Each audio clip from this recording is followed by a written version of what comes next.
2 more gate positions are available, and they will be determined by the last chance qualifier. Our opening qualifying round, including Mike LaRocco, who's second in points, and this man who took second in last week's race, Larry Ward. Ward, the younger riders are fast, but the veterans like Ward, who will be 29 next month, have shown smart riding can be just as effective. Well, for me, I came out and rode really well my rookie year in '90, and then I had some subpar, not so good years. So the last 3 or 4 years, I've earned my factory ride back, and I fought back from a lot of bad times, and now I'm finally making the kind of money that I've wanted to make all along, and I feel stronger, and I'm riding as good or better than I ever have. So I'm looking forward to the next 5 years. They're cranking up right now. It's good to see Team Yamaha's Jimmy Button back on the 4-stroke after a head plant and practice in Dallas. He's been out for quite a while. Lawrence is next to him, number 37. That's Heath Voss, number 28. A privateer Honda. And there is our second man in the points race, Mike LaRocco. Larry Ward and LaRocco in the same heat, along with Ezra Lusk. Ought to be interesting, David. Well, this is going to give Mike a chance to go out and try to establish a really fast pace here, try to get a heat race win, take some confidence to the main. He's happy with where he's been. He's happy with the way he's riding this year, but he still hasn't been able to pick up that win, and he really wants one to show Jeremy that he's capable of riding on that level, and also to take a little bit more confidence to the outdoor season. Other top names in this qualifying round: Damon Huffman, Greg Albertine, Steve Lampson, Robbie Raynard, Grayson Goodman, a very good starter. And privateer also in this heat, Isaiah Johnson from the 125 West. His season is over, and they are off. Our first qualifying round is underway. Huffman, a good break to the inside, and Huffman goes sprawling down in the corner. He gives way to the 2 Hondas. Buttons in that pileup right there. You can see just getting going. Lawrence is also down. So a big first turn crash, and we've got the Honda of Ezra Lusk out in front of our first qualifying heat with Greg Albertine. Albertine telling me last night that, man, I am ready for these nationals to come up. Of course, he's a 3-time world champion, and he says, I'm going to win it this year. He's had a good, fairly decent Supercross season for him. But he feels his expertise is in the outdoors, David. Number 8 on the Suzuki. Boy, just blasting out of that outside corner, number 3, LaRocco, to stay ahead of Larry Ward. These guys have fought each other for this half a lap, bumped into each other actually at one point. But going back to the first corner, Art Huffman had a beautiful hole shot opportunity. And that's that soil. He went in there and really tried to dig in, dug in a little too much, caught him by surprise, sent him high side. Look at Greg Albertine, Team Suzuki. Albie, one of the 5 riders to go to the LCQ this year, one of the 5 factory riders. Doesn't give him much of a credential, really. But after 3 good races in a row and a decent start at Minneapolis last week, 1 mishap, and Albie ended up in 10th. It's just been that one little thing every race that's hurt Albie as far as getting up into the top 5. He's 10th in the points as we stand now. Well, if you look at that statistic, it's a little disappointing. But if you look at the way that Albie's been riding lately, yes, the guy's been riding fast, been getting great starts, mingling around with some of the heavy favorites. And it's got to be a good feeling for him to know that he can be on the podium at any particular time should he get the night together. Okay, it's Ezra Lusk pulling out in the lead. Greg Albertine in second. Mike LaRocco third. Larry Ward fourth. But right there behind Larry Ward is his teammate, Robbie Raynard. That's the bubble spot. Lampson is after that. And then it's Heath Voss with an opportunity. Raynard going to the inside over the triple for Larry Ward. I thought Raynard might just come through and pass all these guys other than Lusk. Raynard to the inside. Look at that. Passing Larry Ward. That's for the final transfer spot. I was real impressed, Art, with Raynard in practice. He looked strong out there. And, you know, in the heat race, when you're coming from behind, you've got nothing to lose. There he gets another one. He rides so aggressive in the heat races. If these main events were 8 laps, Raynard would be up in the top 3 in the points. Well, Lusk has pulled away to a 4-second lead. Albertine in second, but that's not safe right now because right behind him Mike LaRocco cuts to the inside on Robbie Raynard. What a move by LaRocco. He likes this track. He likes the dirt. He says, I'm going to be a lot more aggressive. I can afford to be on this track. That was an aggressive pass, retaking Raynard. It was also, he had a lot of confidence in Raynard to know he wasn't going to dive inside while he was committed up in the air. They're going through the sand trap right now as LaRocco tries to get on the rear tire of Greg Albertine, who is in second place. Ezra Lusk already battling through lappers way out in front. This is what I was talking about at Albertine. He's got a lot of talent in this heat race, and still they haven't really applied the pressure until now. So while Ezra Lusk is on his way to his 7th heat win of the year, which would tie him for the most heat wins with Jeremy McGrath. Of course, McGrath coming up in the second qualifying round. Look at this battle going on for second and third. LaRocco trying to catch up with Albertine, and Albertine has done a magnificent job of staying out in front of a very aggressive Mike LaRocco. Still hasn't really let it affect him. They got a great battle back there behind him. It's probably a good thing for Albertine right now that LaRocco and Raynard, for about a half a lap or so, each of the last few laps, have been more concerned about each other than Greg. 4 laps to go. We'll be right back to St. Louis, Missouri for more qualifying Supercross action after these words. I've been racing since I was 3. I'm a pilot. I like to fly a little bit. Those guys are tough to beat. No matter what, we want a Honda up front.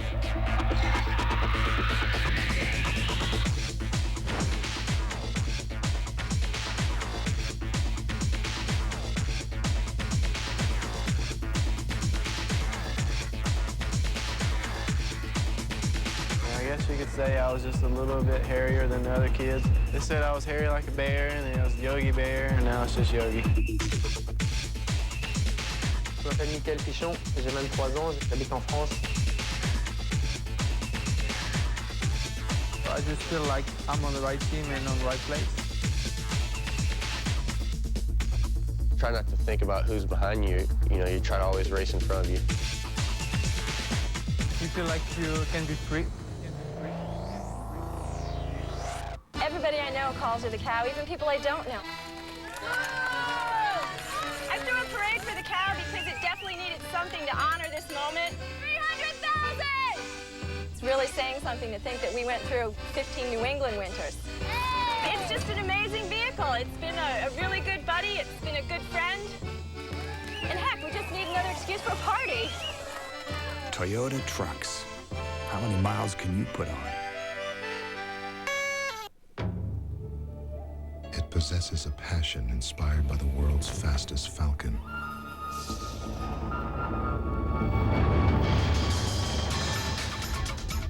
And a history that could only come from Suzuki. Introducing the incredible GSX 1300R Hayabusa, the largest displacement sport bike Suzuki has ever built. It's proof you don't need wings to fly.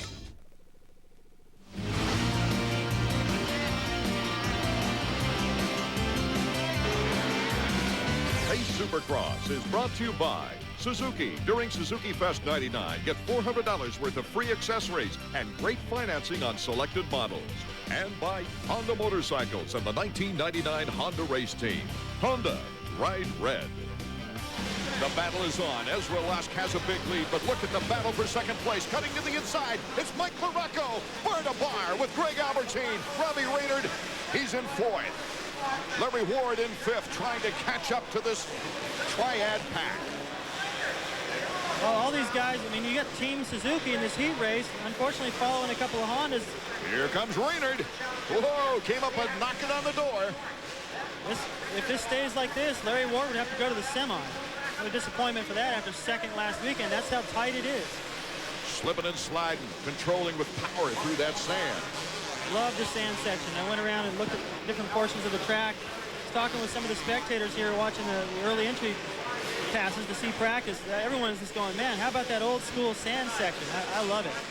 Lusk, LaRocco, Raynard, Albie, and Ward as the laps tick away here in our opening qualifying round. Raynard looks like he wants a piece of LaRocco. Raynard, number 17, on the yellow Suzuki.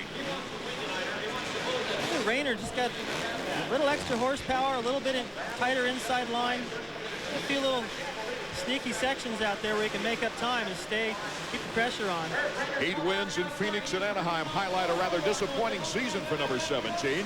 And look at this. Raynard almost had the edge in that corner. He's testing him. Larry Ward is still in a position to qualify as he comes up on his teammate. We're on the white flag final lap.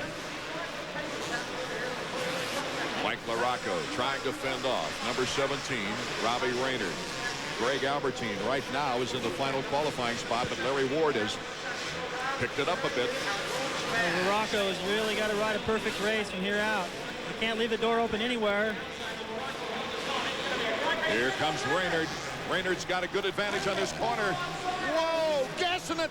They scrape the plastic on it, and number 17 comes out in front. Robbie Raynard moves into second place on the final lap of our opening qualifying round. That was just perfect balance, and Mike did leave that door just a little bit open approaching the straightaway.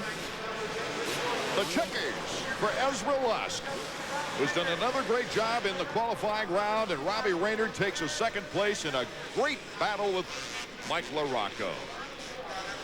Whoa, boy, that starts out some great racing here in St. Louis, Missouri. And we'll be right back to hear from our winner, Ezra Lusk. I'm not sure he saw much. He was so far out in front.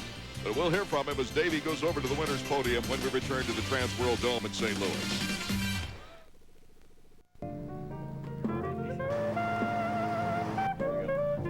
Presenting the zero-turn mower from Simplicity.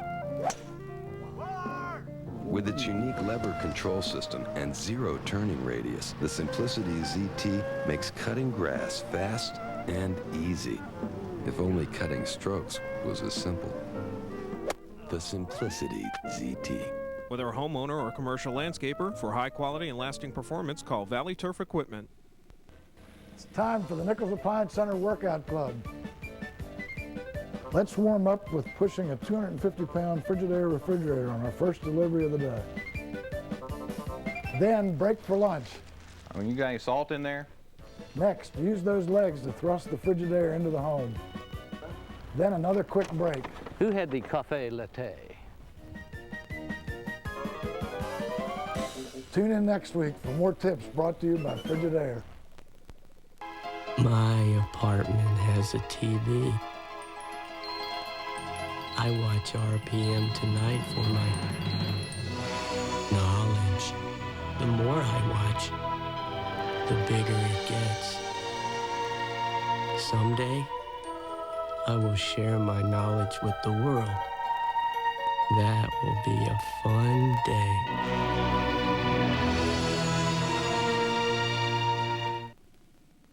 Some of the exciting action for our opening qualifying heat. Mike LaRocco, number 3. Robbie Raynard, number 17. Well, LaRocco had drifted a little wide in the corner before this one, which gave Raynard the opportunity to get in there and steal it. They actually banged a little bit. Great balance by Raynard to keep it upright. And so the first 4 qualifiers include Ezra Lusk, Robbie Raynard, Mike LaRocco, and Greg Albertine. Let's get out and hear from the winner and Davey Coombs.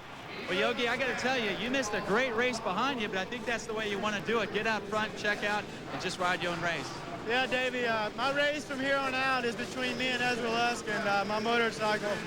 The last few weeks, I really I've had a lot of things in my mind, things going on at this time of the year, and I just really tried to focus on racing and forget about everything else at the end of the year and put my Honda up front.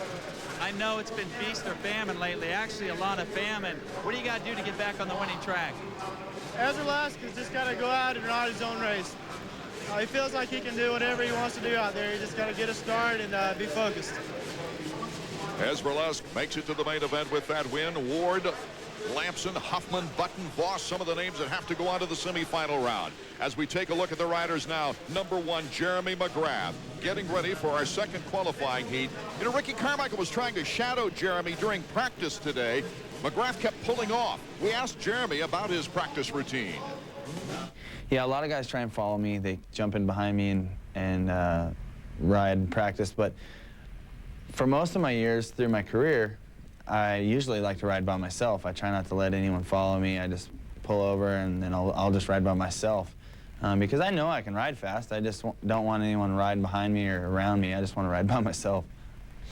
30-second board is up as McGrath gets ready along with Mikel Pichon. Sebastian Tortelli with very fast times in practice. Tim Ferry, the leading privateer. Ricky Carmichael's in this one, along with the French-Canadian Jean-Sébastien Waugh. Nathan Ramsey, who just won the 125 West Crown. He is running right there on 250, number 25. Sideways, the gate drops. Jeremy, a good start. Does he have the angle on the inside of that difficult first turn? Jeremy McGrath just barely edged out. I think it was Pichon. Yes. Pichon, number 5 on the Team Honda. As Jeremy McGrath to the inside of Pichon have a real battle going off here from the early going. Nathan Ramsey is in 3rd, Tortelli 4th, and Ricky Carmichael in 5th with Tim Ferry behind him. McGrath just jumping right past Pichon, and Pichon returns the favor, so a lot of action up front. Ramsey right there. Boy, this is some of the best qualifying action we've had all year, and we're in round number 11. Jeremy McGrath hounding Pichon as Pichon makes the slight mistake, and it gives the lead to McGrath. Well, you can pass McGrath, but you can't get away. The guy just sticks to you like glue, and you can't just not think about the guy. His front wheel's in your way every time you go to put your foot out for the corner. There, just forced Pichon to the outside into a mistake. Jeremy McGrath takes the lead with Mikel Pichon. Nathan Ramsey having a battle with Tortelli right now. Tortelli and Ramsey going at it for 4th. I'm surprised at Tortelli. You saw when he and Jeremy took off on the line, Jeremy just killed him coming out of the gate, but somehow Tortelli was able to stay this far up front.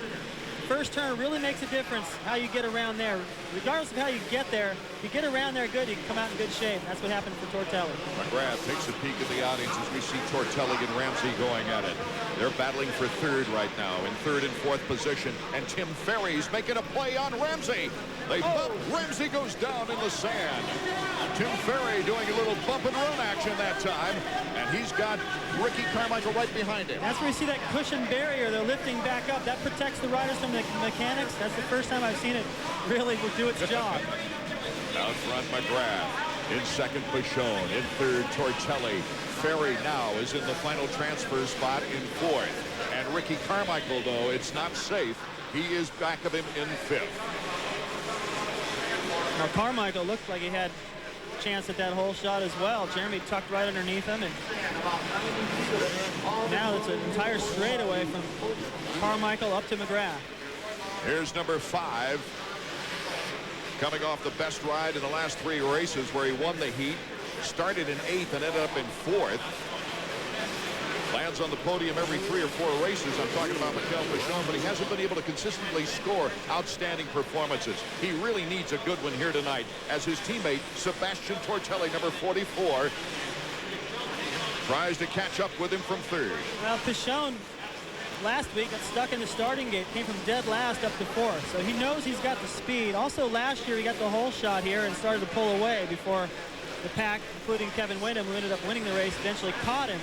So he is fast in this racetrack. You just got to be able to do it 20 laps. Look at Ferry. Ferry's going to catch Sebastian Tortelli, maybe, on the no-lean Yamaha.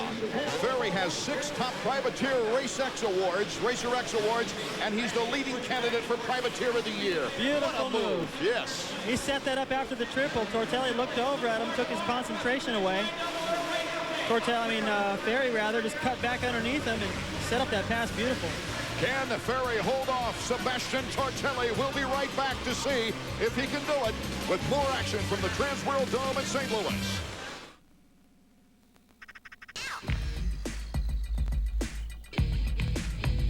Catch me. Catch me.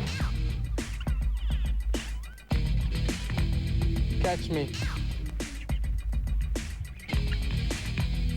Catch me.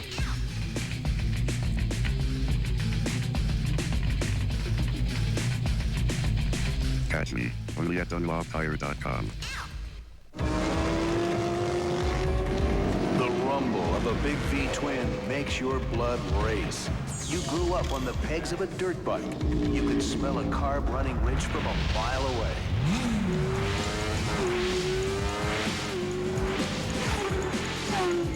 Call 1-800-994-3664 to find out how you can become one of the best technicians in the world. Motorcycle Mechanics Institute. This Does it bother you guys that you're the oldest goalie tandem in the league? Not at all. You're only as old as you feel. We've got lots of experience.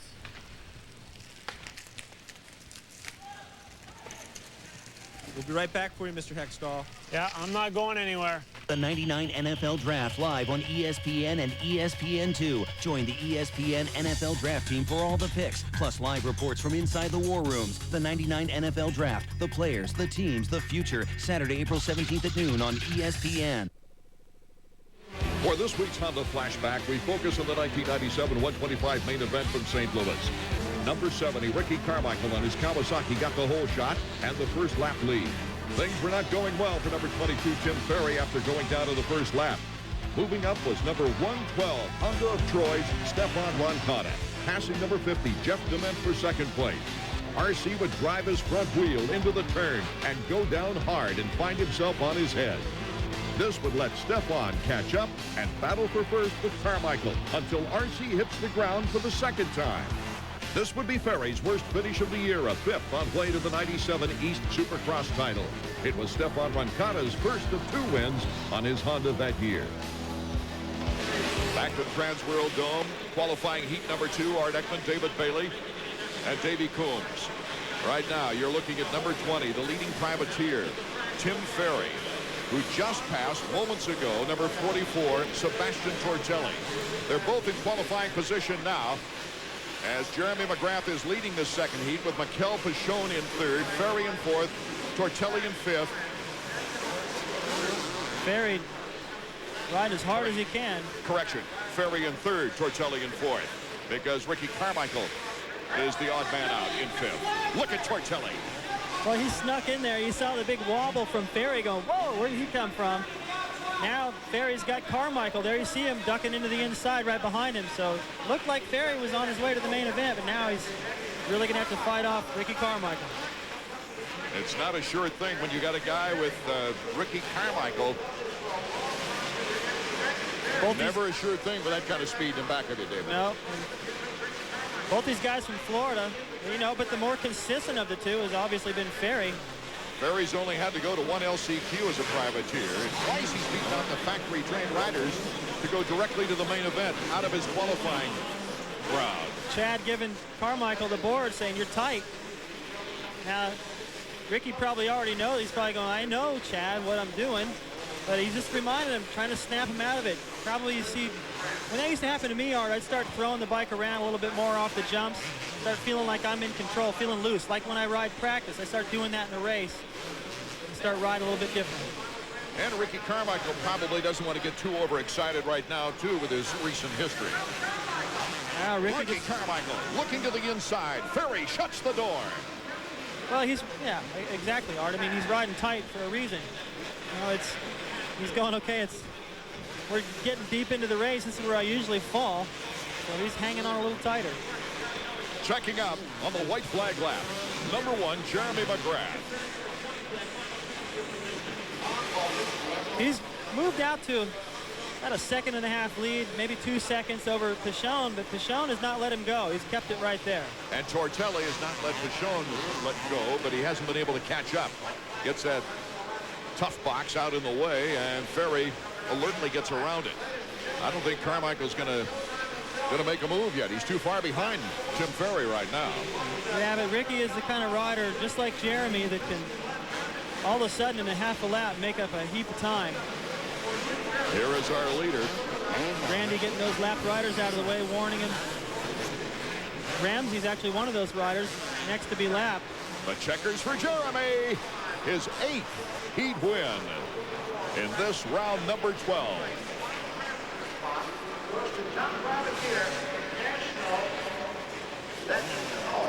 Jeremy McGrath taking the goggles off. It'll be McGrath, Pichon, Tortelli, and Ferry going directly to the main event.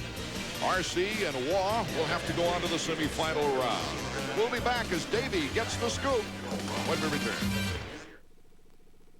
The swamps of Louisiana. There's only one reason why we would bring Honda ATVs to this kind of mud.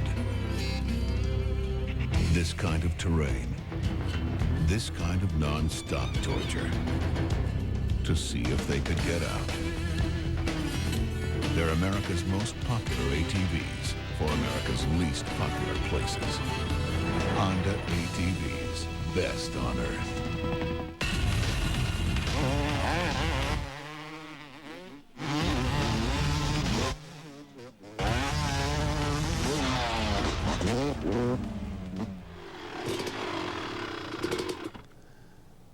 Hey. I never want to see you again. Wait, where are you going? Aren't you bummed? She took my favorite jersey. Larry Walker, a Golden Glove touch with an MVP bat. Watch him light up the box score as Baseball 99 kicks off on the Mexico border. Rockies Padres, an ESPN special, opening night, tonight at 8 on ESPN.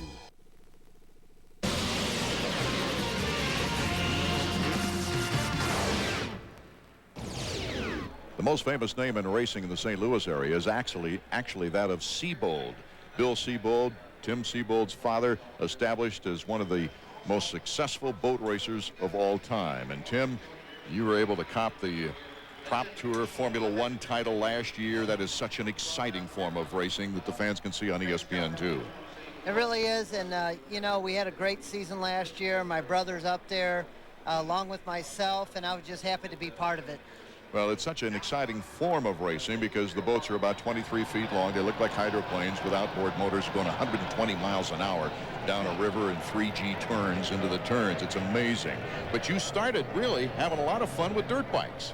You're right. My whole family, we really started out riding and racing. Of course, not to this level, of course, but we had a great time with it, and I still own a motorcycle shop, so we're very heavily involved. Who do you think's going to win tonight? Put you on the spot. Well, you know, I like to see Team Green come up front, and it's been a great year for McGrath, so. It's good to have you with us, Tim. Thank you. Tim Seabold, one of the famous racing names in this area. Let's get back to the action. Jeremy McGrath picking up another qualifying victory, holding off Mikel Pichon, Sebastian Tortelli, the two Frenchmen from Team Honda, and Tim Ferry, a very impressive performance, holding on to that final qualifying spot. As we mentioned, Ricky Carmichael just couldn't get the job done in fifth, and we'll go on to the semifinal round. Let's go down to Davey right now, who's with the man. That's right, and I tell you what, the man, a little different move there at the finish line, a no-hander. Yeah, I was busting out a little old school there, you know. Since I'm a veteran now, I guess I can do those kind of things. Hey, that was a great heat race. We watched Ezra Lusk before that, but you went out, you were knocking off better lap times. Yeah, Ezra's riding really good tonight. I had a decent race. I need to get a little bit better start. I kind of came into the first corner there a little hot and overran it, but overall I felt pretty good. I just need to get a little bit better start. You don't have the history, the winning history in this building that you do like in a Minneapolis or something like that. Does that give you a little special incentive tonight? I'd sure like to win here. I mean, I like to win every week, but I mean, St. Louis has kind of been up and down for me. So if I can make it go up again, I'd be stoked. All right, we'll see you in the main event, Jerry. Okay, thanks a lot. Jeremy McGrath on top once again as we take a look at the Futures Pace Supercross schedule for 1999. After the Pontiac Silverdome, we have only 3 more chances to see Supercross in person. The Louisiana Superdome. Jeremy could really wrap things up at that time, the rate he's going. The RCA Dome in Indianapolis, that'll be an ABC telecast the very next day after the NASCAR showing. And then the finale at Las Vegas. They're adding seats there at Sam Boyd Stadium, but you better get your tickets now for the final 250 race of the 99 season and the 125 shootout. With East and West getting together, that looks like a great affair. David Bailey surveys the evening, and he gives us more insight into the heat racing when we return to St. Louis. Would you look at this? The Suzuki is off to a great start, and all of Daytona is on their feet as the GSXR screams to the tri-oval. The Suzukis are dicing for the lead on the inside of turn 11. He wants a piece of it. He's got it. Ah, did you see that? Outstanding. The rest of the field might as well head home. The TL1000R is slicing for the exit. Oh, my. Suzuki's V-twin is developing incredible horsepower as it thunders up the hill away from the... Remarkable, the GSXR 600 and 750 AMA Super Sport National Champions. I loved Texas. All of them. The brownstones. The country music. The windmills. Top hats tails. And the wildflowers were incredible. We even learned to speak the language. Buenos dias, y'all.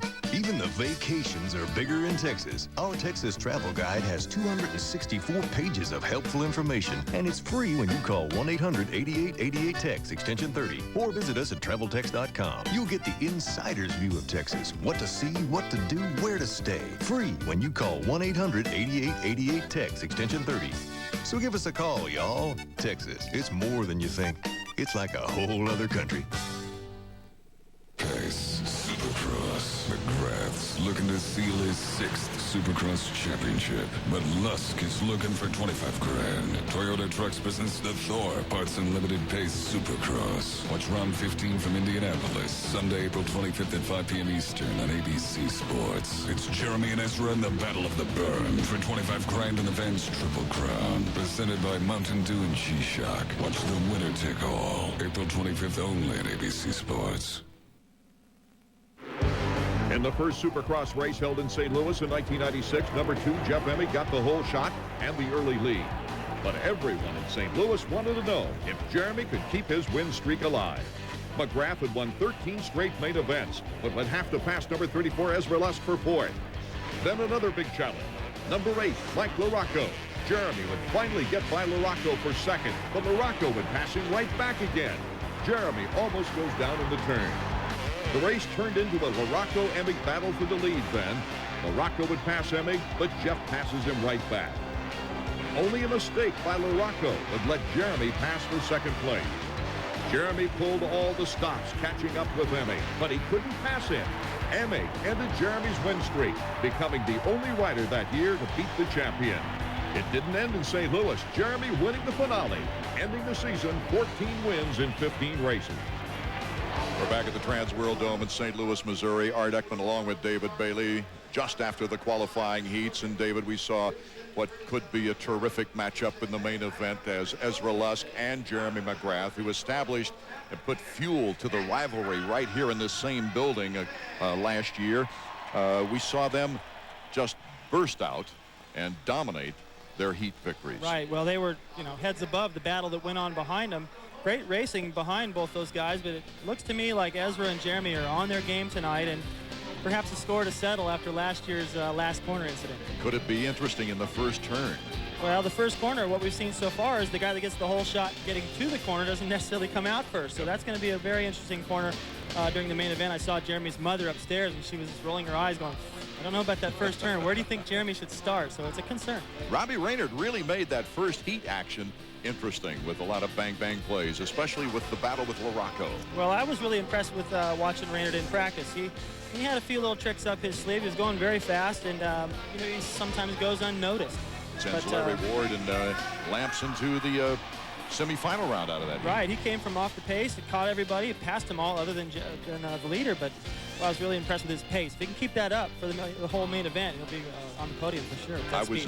Excuse me, David, I was impressed with the privateer Tim Ferry, the way he handled himself once he got into that 4th position, the final transfer round. Right, well, he did all his work approaching the sand pit. After the whoops, they make a sharp right. He got in there and got to the inside of Nathan Ramsey, and I don't think he caused Ramsey to go down. That was Ramsey's own doing afterwards, and then he made the same move on Sebastian Tortelli. So Ferry rather is comfortable in that sand. Of course, being from Florida, he's probably looking forward to that section. Let's go down to the Racer X-Man, Davey Coombs. One of the guys who didn't transfer directly was Ricky Carmichael, and I got to talk to Ricky a little bit earlier, guys. He's back on a 125 during the week. It's the first time he's been riding a 125 since last September. He's getting ready for the Outdoor Nationals. He knows Supercross isn't going his way. One other thing, you were talking about Ezra and Jeremy McGrath. Tonight in the 125 heat race, we saw Fonseca and Brock Sellers win their races. Those two guys have become the understudies of Jeremy and Ezra. Jeremy spends a lot of time with Ernesto. Ezra spends a lot of time with Brock Sellers. Just another way that rivalry continues during the week. Interesting observation, David. I think it's a real plus for Ezra both and then Jeremy to have the new kids in town with all that inspiration. They're excited about racing, and when you've been racing a long time the way Jeremy has, hard to have that motivation. So you have this new people around to motivate you, and think it's a win-win situation. Names like Larry Ward and Ricky Carmichael coming up in the semifinal rounds from St. Louis.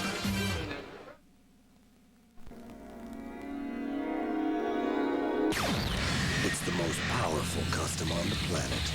6 cylinders, 6 carbs, 1,520 cc's. Only one motorcycle in the world can cruise like this. The Valkyrie from Honda. Available at Loudon Motorsports in Leesburg, Loudon's only motorcycle dealership. What is it about Mary that has everyone screaming for more? It's outrageous, raunchy, riotous. Come on. Pay-per-view delivers the funniest movie of the decade. Cameron Diaz, Matt Dillon, Ben Stiller, from the directors of Dumb and Dumber. There's something about Mary. Whacked out laughs delivered home fast and easy on pay-per-view. 2000 approaching, we're trying to make sure the software here at Sports Center is Y2K compliant. Y2K test in 3, 2, 1. Oops.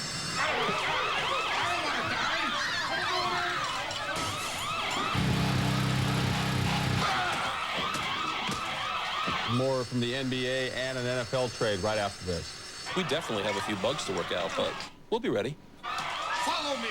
Follow me to freedom.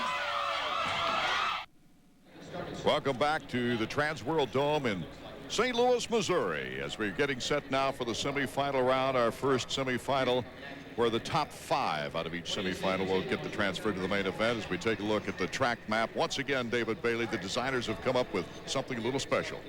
Well, the designers have done as fine a job as the racers have this year. As amazed I am at what these guys can jump. These track designers keep giving them new obstacles. But the most interesting here in St. Louis is the sand section. And they got a whoop section that approaches it. There you see to the right of the screen the whoops. They make a sharp right 180-degree corner right into this whoop, this sand section. Right after this, they make a left and on to the finish. We've seen some block passing there. Definitely difficult to ride your bike through there smooth every lap. Racing here in St. Louis has been entertaining, if not historic. Back in 1996, Jeff Emmy interrupted a 13-win streak of Jeremy McGrath, and he joins us right now in the booth. Unfortunately, Jeff, an injury has sidelined you, but it's good to see you. And well, good to have you up here with us. Yeah, definitely be good to up here. Gives me a chance to watch the racers and see what's going on. Even though I'm out, I'll probably miss a couple of rounds. Larry Ward, number 7, Steve Lamson, Heath Voss, Isaiah Johnson, the 125 Western rider out of Albuquerque, New Mexico, trying to make the main, along with Damon Huffman. Jimmy Button, who went down in the qualifying heat. The board is sideways, and we are underway.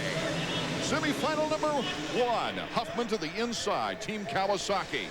Larry Ward gets the hole shot, number 7. He has the lead. Huffman being challenged now.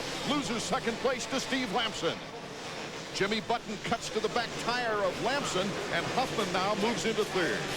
That's got to be frustrating for Damon. That's the second time he's gotten to the corner successful and can't seem to hold it coming out. Yeah, the first turn is really tricky here this weekend. If you come in too hot, you go wide, and all the guys that are behind you, they sneak by on the inside. This is the time of year, Jeff, we're seeing an awful lot of injuries. Wyndham is out, Dowd is out, they're both with shoulders. You're out with bad heel and ankle, and Ron Cotta, he's only 11 points back in the 125 race here, and he can't race tonight because of a practice injury. It seems like a lot of guys are getting hurt during practice. Yeah, well, everybody's trying to push it. They're trying to figure out what it's going to take to win, win a Supercross. It's a big deal this year. It's the 250 class is the toughest that it's ever been, and I know that I was trying extra hard at the event where I got hurt. Larry Ward has pulled out a big lead here in our opening semifinal round. You see him there, number 7 on the Team Suzuki. Second place, Minneapolis last week. Steve Lamson in second place, trying to hold off Damon Huffman as they go through the whoops. Lamson, a good job. Huffman to the inside. Some great strategy there, David Bailey. Well, he just positioned himself in the right spot, took advantage of Lamson, making a little mistake, going wide like that. You can't leave the door open here, especially approaching that sand section. That's where we've seen the most passing. Yeah, they groomed the inside of that corner going into the sand section. At the beginning of the race, there's not a very deep rut. After a couple of laps and, 15, 20 guys going through it, the inside becomes faster than the outside. Larry Ward is checked out. It's the battle for second, third, and fourth, and fifth. Huffman in second place right now, number 31. Button just gets by Lamson as well on the inside. It seems as though on this racetrack, if you drift a little bit, you better make sure you got a lead comfortable enough that you don't get passed on the inside. Jimmy just coming back from a big injury. He was out quite a little while, actually 4 races, and he got injured in practice before the Dallas race. A bit of face plant. Here's Steve Lamson of the Mazda Chaparral Yamaha team. And Button, that's Isaiah Johnson right behind Lammy in the battle for fourth. Isaiah's an interesting story. He really showed well in that 125 round. Well, now he's get a chance to look at the top guys in the 250 class, and there's not really much to lose here. Everything to gain, a lot of experience. It's probably a lot of fun for him because it doesn't matter that much. If he doesn't do that well, it's not that big of a deal. Next year, I think he'll be looking to make a little bit more run at the 250 class, and the year after, probably full time. Let's check in with Davey Coombs trackside. Hey, one cool thing about Isaiah Johnson, he goes to the University of New Mexico. He's a 3.0 student on scholarship, flies back and forth from the races every week. The race to the checkers coming up from the Transworld Dome when we return. That's Honda. Everybody wants to ride for Honda. That's the house of racing. Honda CBR 600 M4. If you can't get around on that thing, you better look into another sport.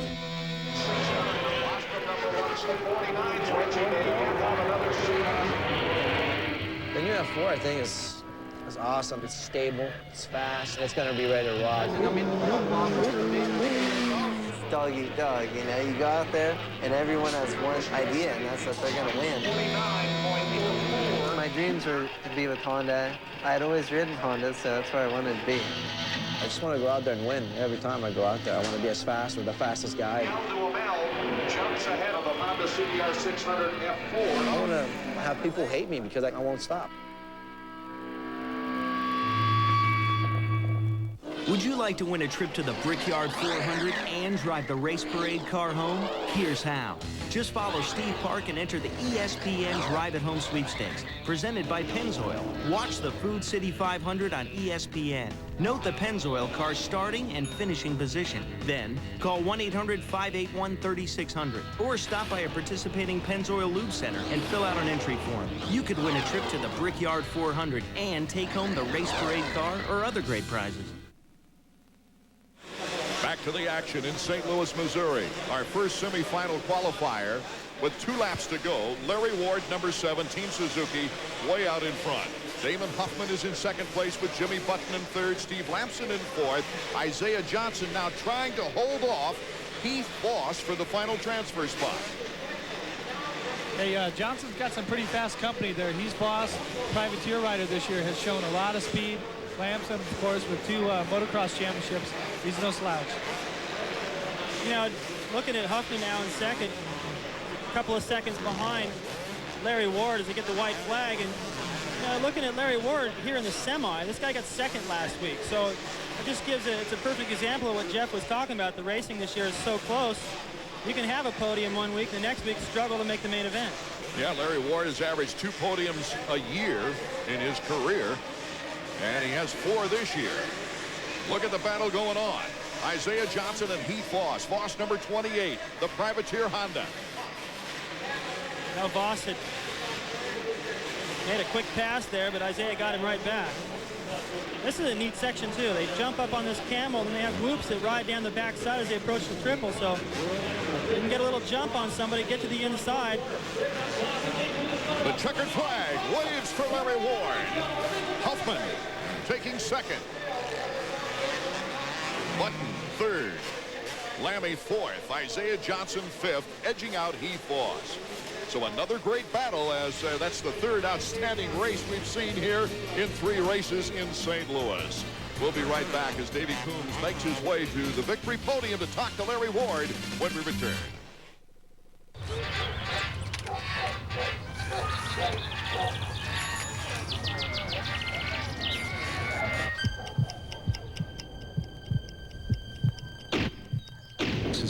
completely restyled the Katana 600 and 750, from their dual halogen headlights to their 4-into-1 stainless steel exhausts.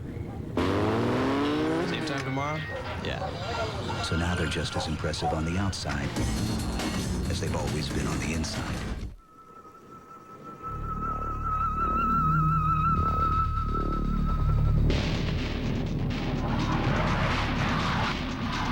"600 wild horses ridden by a madman who eats other men's dreams and backs them with glory chasers."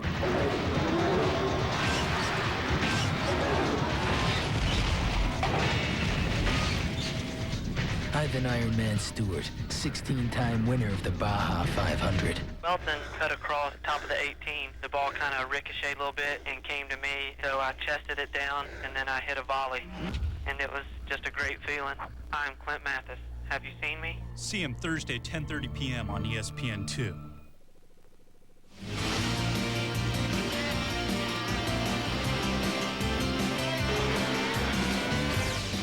Pace Supercross is brought to you by Dunlop Tires. In motorcycle tires, Dunlop is superiority. Here are the qualifiers here in St. Louis from our first semifinal round. Larry Ward, Damon Huffman, Jimmy Button, Steve Lamson, Isaiah Johnson, who ended up third in the points race in the 125 West, just concluded.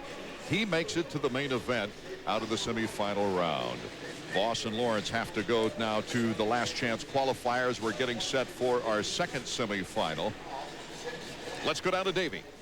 Thanks. You know, last week Larry Ward had this exact same path to the main event. He didn't qualify directly out of the heat, but you won your semi, and then you got second in the main event. Maybe tonight's another night for that. I sure hope so. I hate riding that semi, but it gets me loosened up, and other than for the starting position, it's not really that big a deal. It gets me a little looser and gives me a little more confidence. I noticed you were doing a few whips over the triple over here. Looks like you're having fun. Yeah, just trying to stay loose, get ready for that main event. And, you know, my Suzuki's been getting me good starts, so I'm going to have to test it out tonight. I'm going to be outside a little bit, but see what happens. All right, Larry, good luck. Thanks. Down at the gate right now is young Ricky Carmichael in his first 250 season in Supercross. It's not been a decorated one, that's for sure. And his teammate, Jeff Emming, is sitting in with us now. And what's his attitude like, Jeff, right now? Well, his attitude is, you know, he needs to yes, pick sir, up the pace. He, you know, he's been a pretty big winner, so he's having to deal with the fact that he hasn't won. You know, winning all through his career. Ricky Carmichael, Tyler Evans, also with Ricky, Jean-Sebastian Waugh, Ryan Terlecki, Pedro Gonzalez, Doug Stone, Nathan Ramsey, who went down in the sand, is trying to qualify out of this second semifinal round, and they're revving it up. We're ready to go. Ramsey, number 25. Sebastian Waugh, number 21. It's Ricky Carmichael, number 9. Team Kawasaki. Ramsey right behind him on the pro circuit, Kawasaki. And Sebastian Waugh, number 21 on the inside, a Privateer Honda. Actually, it's Planet Honda. That was just perfect by Carmichael. He got just the kind of jump he wanted out of the gate. Got into the corner, tucked it tight, got out of there quick. He took the inside in the next corner, approaching the triple, too. Didn't ever leave the door open. Ricky looks like he wants to just take off and leave this field. Yeah, when you're a rider like this, you want to make sure that you go out, you want to set super fast lap times, you want to get comfortable. Ricky, when I was watching him in his heat, he didn't look real comfortable, made a lot of mistakes, little mistakes. He was still going fast, but he wasn't comfortable. So when you get out front, this gives you a chance to take a deep breath and set some fast times. And right behind him, Nathan Ramsey's got nothing to lose. He's just coming off a 125 Western Championship run. Oh, I'm telling you, Nathan has been awesome this year. The guy has worked so hard his whole career, and I mean, it's paying off. 125 Supercross win for the first time this year. Ended up winning 5 in a row, and the 125 West Championship. I'm real proud of him.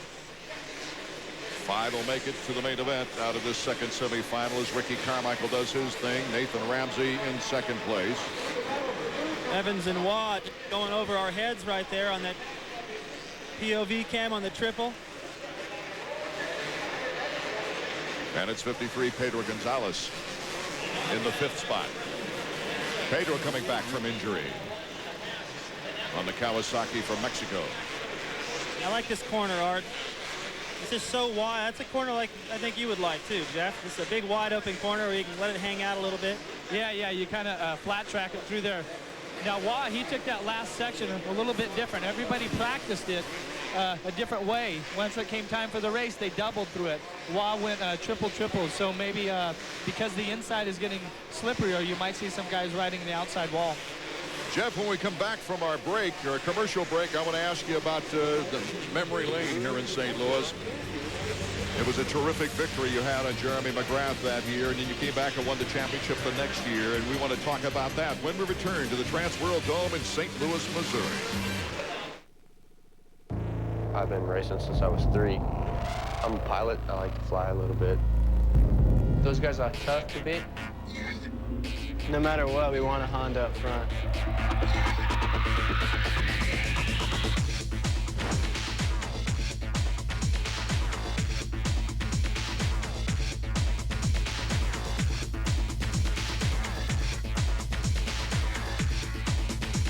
I guess you could say I was just a little bit hairier than the other kids. They said I was hairy like a bear, and then I was Yogi Bear, and now it's just Yogi. Je m'appelle Michael Pichon, j'ai 23 ans, j'habite en France. I just feel like I'm on the right team and on the right place. Try not to think about who's behind you. You know, you try to always race in front of you. You feel like you can be free? Some people might think they need to wait a lifetime to own a car like this. Actually, they need only wait until May.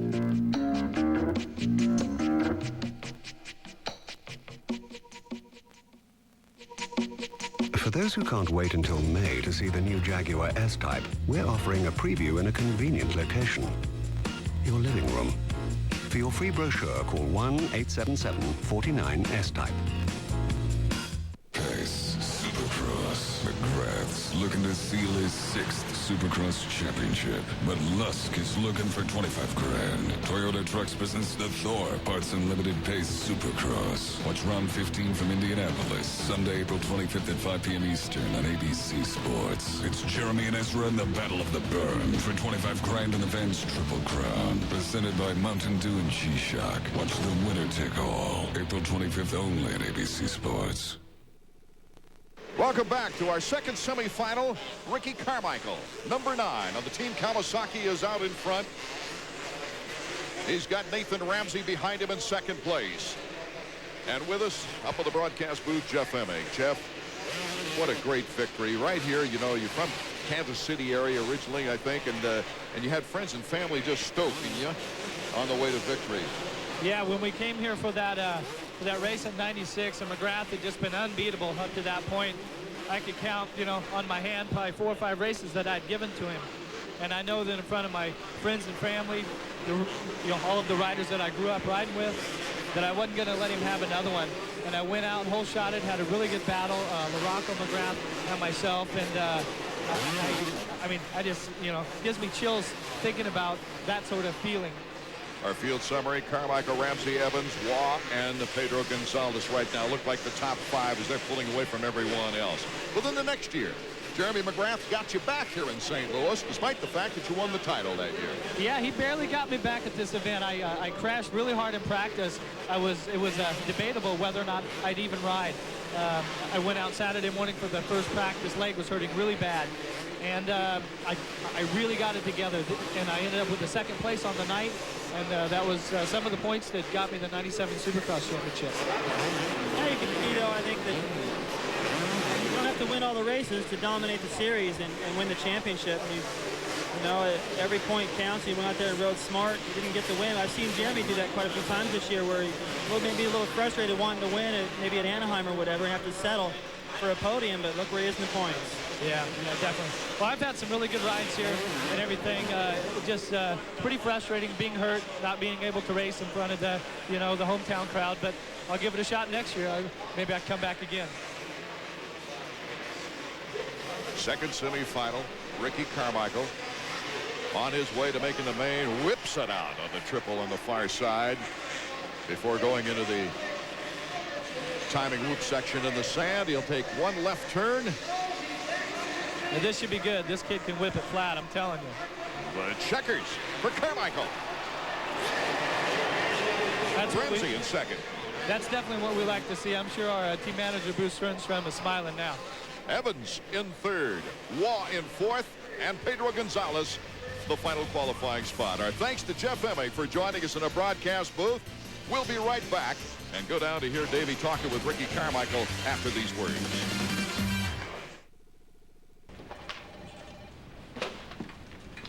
Hey, Deborah, I just wanted to say congratulations on your promotion. I'm really happy for you. Thank you. Washington Business in Monday's Washington Post.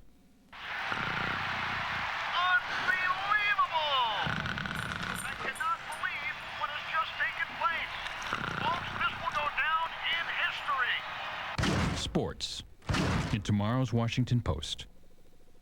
Hi, I'm here today to tell you about the Auto Spot in Leesburg, the home of guaranteed used car financing, where if you bring us a pay stub that shows you make $150 a week after taxes and a utility bill that shows your name and address, we guarantee your credit approval. And now we've contracted with a company that will do your income taxes electronically so you can have your refund right away.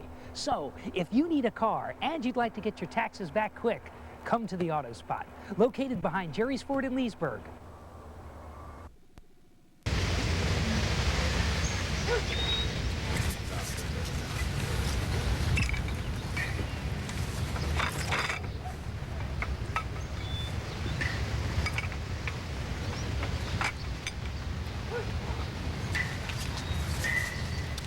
Sports Century's 50 Greatest Athletes, a year-long celebration.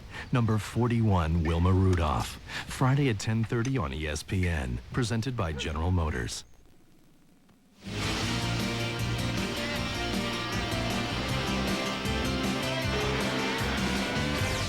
Pace Supercross, brought to you by Suzuki. During Suzuki Fest 99, get $400 worth of free accessories and great financing on selected models. Supercross round number 12 from St. Louis, and our qualifying almost completed now as Ricky Carmichael out of the semifinal round takes the checkers. Nathan Ramsey, the 125 Western champion this year, taking a second place. Tyler Evans, Jean-Sebastian Waugh, and Pedro Gonzalez advancing to the main event. And some other guys right now a little jittery that they've got the last chance qualifier just around the corner. Let's go down to Davey Coombs. Well, Rick, I got to tell you, it's good to see you doing some of those whips again. You look like you're having fun. Yeah, I was having fun, Davey. My Kawasaki Bridgestone tires got me to the first turn first in the semi, and I didn't ride too good in the heat race. Timmy Perry got inside of me and bumped me a little bit, and then kind of messed me up. But, you know, I just need to get out there and ride aggressive and start, you know, hanging it out again. I think I've been riding a little too conservative. Well, I got to tell you, in that heat race, it did look like you were clipping some of the jumps. I was talking to Doug over at Bridgestone. He said the same thing. It looked like you were almost tentative, afraid to run into the guy in front of you. Yeah, I was riding timid, and I rode like a baby, I think. There goes Dirt Digger or something. Bigfoot. Yeah, that's a barefoot right there, but you know, I just need to get out there and ride aggressive and quit riding so cautious, you know. I think, you know, I need to get out there and hang it out. You don't like that guy, man. Just let it all hang out. Good job, Rick. Oh, thanks, Davey. In the short 250 LCQ, Lawrence crashed out in the first turn, but it was Heath Voss and Grayson Goodman that pick up the final two spots on the 20-rider gate for the 250 main event. The 125 East is ready to rev it up here at the Trans World Dome. Number 100, Ernesto Fonseca out of Costa Rica, has won 3 of the 3 races so far in the 125 East. Can someone upset his apple cart here tonight in St. Louis? The 125s are coming up next. At work, they call me Pete. On my Suzuki Intruder 1400, they call me Lone Wolf. Lone Wolf on the Savage 650. Lone Wolf. Lone Wolf. It's Ms. Lone Wolf to you, mister. And quit staring at my Marauder 800. There's so many Suzuki Cruisers to choose from. Everybody can be Lone Wolf. What sets some people apart? Gives them the confidence to succeed on their own terms? It's no secret, the Wall Street Journal. Call now for 10 weeks of the Journal delivered at just $3.90 a week and get the interactive Journal free for a month. The printed edition for daily insights, the interactive Journal for continuous updates. Only the Journal delivers it. Call now, 800-714-8200. That's 800-714-8200 for the Wall Street Journal. Tonight on ESPN, it's play ball. Baseball tonight leads off, followed by an opening night special. Colorado at San Diego from Monterrey, Mexico. On ESPN2, RPM tonight, followed by an evening of martial arts competition. And today on ESPN Classic, it's a Masters Marathon and a chance to see the greatest golfers of all time. Do you have all the ESPN networks? The 125 East Riders are getting ready for their 4th of 7 rounds on the season tonight. Ernesto Fonseca, number 100, has the commanding lead, winning the first 3 races. The 125 East had a 2-race break while the 125 West finished up their season. And for Ernesto, after that string of wins, it was a welcomed break. It relieved the pressure.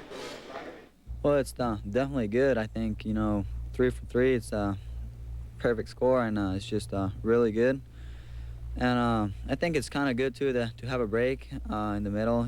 I went to Costa Rica, just have a kind of a different atmosphere, and hang out with my friends and my parents, and I just took a little time off, and I think it just helps me. It motivates me more, and just to come back and have another weekend of racing. I think I can do really good. Taking a look at the Suzuki point standings. The 11-point lead for Ernesto Fonseca is a little misleading because Stefan Roncada is injured and will not race tonight. That opens the door for Brock Sellards and maybe Robbie Horton to move up the ladder. Sellards 17 points back, but he's right there if anything should happen to Ernesto. Sellards got started with the help of his father, but one of his early rivals was his own sister. I started with my father, My father came up, then my brother, he turned pro, but he had a lot of injuries, and I took off from the Pee-wees, me and my sister, and we never stopped since. Your sister still racing? Nah, she'll ride every now and then, but, she was a little too gutsy. We got scared of her on a bike. Was there a time when you had to catch up with her? She used to lap me, so I never really caught her until she quit. Another rider to keep your eye on is number 58, Danny Smith. David Bailey coming off a fine performance in his last race, Daytona. A 3rd-place finish as we take a look at the starting grid. Pick out your favorite riders, but Danny Smith has really done a nice job. FMF Honda. Oh, he's a polite kid. He's young. Seems to be really excited just to be out and contesting this series. And well-liked, pretty aggressive, seems to have a good work ethic. I haven't heard anything bad about him. I think he just needs a little bit more time out there before you consider him one of the guys that can win. Danny Smith at 3rd at Daytona. That's the best since a 2nd at Atlanta last year. He's yet to win his first race, number 58. And he's right next to Marco Dubé. Dubé looking down, and it looks like Danny Smith is kind of concerned. I don't know. I think what they do is they try to line the bike up perfect.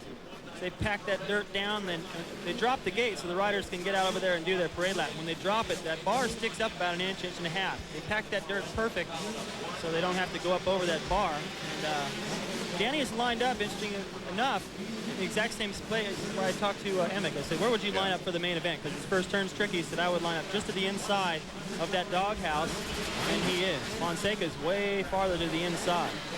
3 wins, 3 races for this young man, 3 podiums, 3 hole shots. He's led 30 of the 45 laps in his division so far and has won all 3 heats. And now make it 4 counting tonight. Well, I think O'Mara probably only puts 1 tear off on his goggles. That's all he needs, being out in front. The 32nd board is up. The fans here in St. Louis anxious to see if this young 17-year-old from Costa Rica can make it 4 for 4. They see Nick Way, 23. He is lined up all the way on the outside. Coming out of the last chance qualifier to make the main event, you got Jason Thomas, Robbie Skaggs, Jason McCormick, and then Nick Way, who we just saw. That's a lot of potential talent having to go to the LCQ, and they're revving it up at the 125 from St. Louis is underway. Brock Sellard's good position, but he goes down. Brock Sellard is down. Fonseca is down.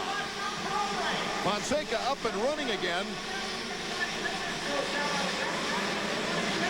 He's in 18th spot. Fonseca is in 18th spot. Evans, we saw number 81 just get going right there, but Fonseca was able to get up first, so he's still ahead of Sellards. But Kelly Smith on a KTM is our leader, number 64. There is Fonseca. He has 15 laps to battle back. This kind of reminds me of quite a while ago in San Jose when I first saw Jeremy McGrath, and he crashed. He was in last place. Buddy Antonez, his Team Peak Pro Circuit teammate, was out in the lead, and McGrath in 15 laps was able to go through the entire field. Take another look at what happens when they come into the first corner. Sellards off to the right of the screen. Gets in there, watch the front end, just tuck under. Ron and Fonseca right there, hits his back tire and high sides, but watch how fast Fonseca gets going. He's already up and gone. Sellards is still trying to get back on the motorcycle. Kelly Smith from London on a KTM is starting to pull a lead now on Tyler Evans on a Suzuki. Boy, what a big surprise here in St. Louis. What I love about this sport, Art, we got guys that look great all day. They got the momentum, they got the wins, the confidence. That start and first turn, just never know. You got the two heavy favorites right now, only a couple of riders in between them, way in the back of the pack. They're working their way up, though. Yuri Dostal is in third. So it's Kelly Smith, Tyler Evans, and Yuri Dostal. Names you might not be familiar with, but outstanding potential talents, as Fonseca in 14th now has moved up 4 spots. And there he makes another pass. Now he's already completely up side by side with Nick Way. And Nick Way was in 11th when he started this trip around the track. Look at that. And Fonseca just rides right around him and keeps on going, puts a rider between himself and Way. So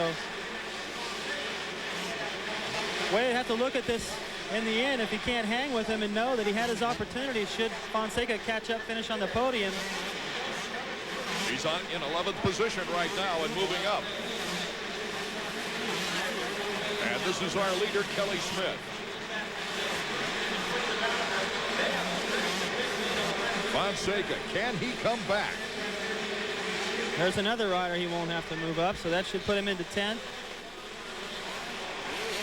He looks very patient, Art. I mean, it almost looks like he's not aggressive enough the way he's riding around the racetrack, but he's working his way up pretty fast. Oh, and he's so smooth, so absolutely smooth. For right now, Way, there he is right behind him, just peeking into the picture. He's staying with him. Robbie Horton is the next target for Fonseca. And Horton gets almost a block. It's almost tough to get by those two riders that were side by side. Fonseca in 10th, Way in 11th, Sellers in 14th, Danny Smith in 16th. Those were our favorites going into the race.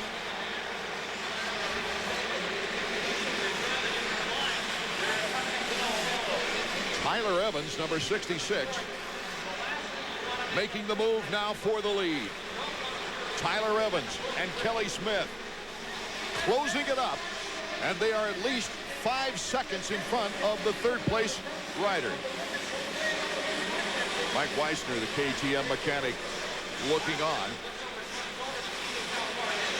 Tyler Evans has qualified for both the 125s and the 250s. I wonder if he's going to have anything left after this race. Well, after coming up short on the triple right there, he's going to have a little less, that's for sure. But it's difficult enough to ride both classes, but there's nowhere to go out and ride around for a few minutes and sort of warm up on the bike. So he's got to get used to a 250 right as soon as this is over with. 10 laps to go in our 15-lap main event. Kelly Smith out of the state of Michigan on the KTM. His best performance to date on this season was a 7th at Daytona.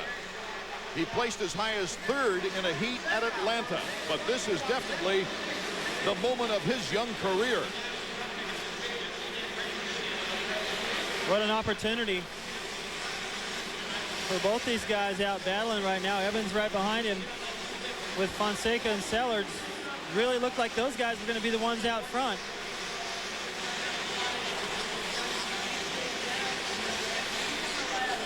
Fonseca now, you can see how many riders he's put between himself and Way and Sellards. Getting through traffic a little bit better than his toughest competitors. With 10 laps to go, I think the big key right now is the time spread, not just the riders he's passing. Right, well, he just jumps over another one right there. Problem is he can't see the leaders. They're completely on the other side of the racetrack. He's got a lot of ground to make up. So Fonseca leaps into 5th place as the leaders are a long way away from him. Let's go down to Davey Coombs. You know, I've been standing down here racking my brain, guys. I don't think a KTM has ever won a Supercross in America in the 125 class or the 250 class. I think that's why Mike Weiser's got such a panicked look on his face. What a great victory that would be for the factory KTM as Ernesto Fonseca tries to catch up with our leader, number 64, Kelly Smith. Who would have thunk it? He's ridden solid, too. Now he's starting to pull away a little bit from Evans. Getting that blue flag. More 125 action. It'll get exciting when we return to St. Louis.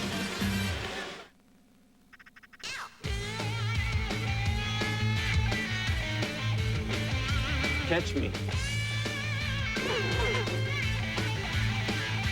Like you're gonna catch me.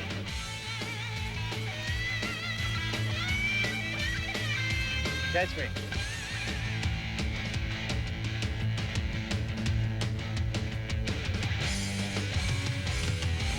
You know where you can catch me.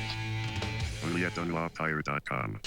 Golf Digest presents 50 ways to lower your score. To get greater distance, turn your right foot out. For a better backswing, don't slide. Turn your hips instead.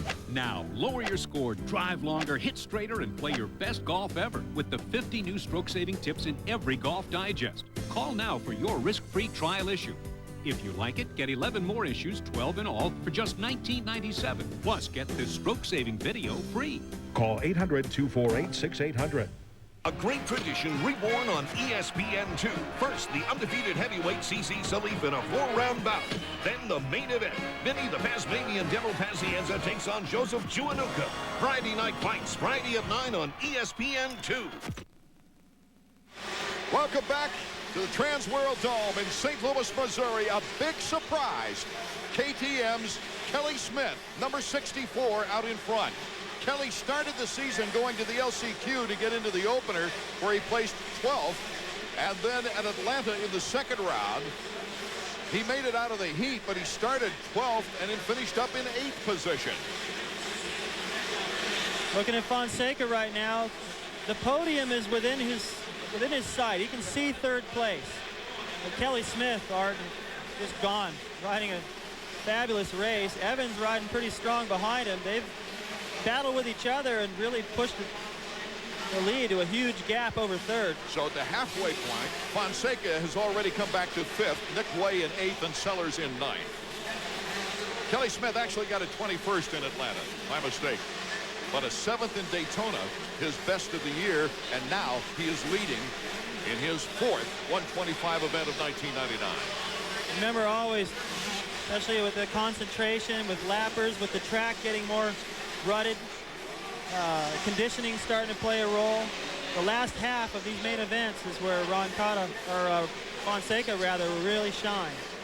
Smith in 1st place, Evans in 2nd, Jimmy Neese in 3rd. Another big surprise as he is looking very, very good coming out of the qualifying. And Dostal is currently in 4th place. Yuri Dostal of Primal Suzuki.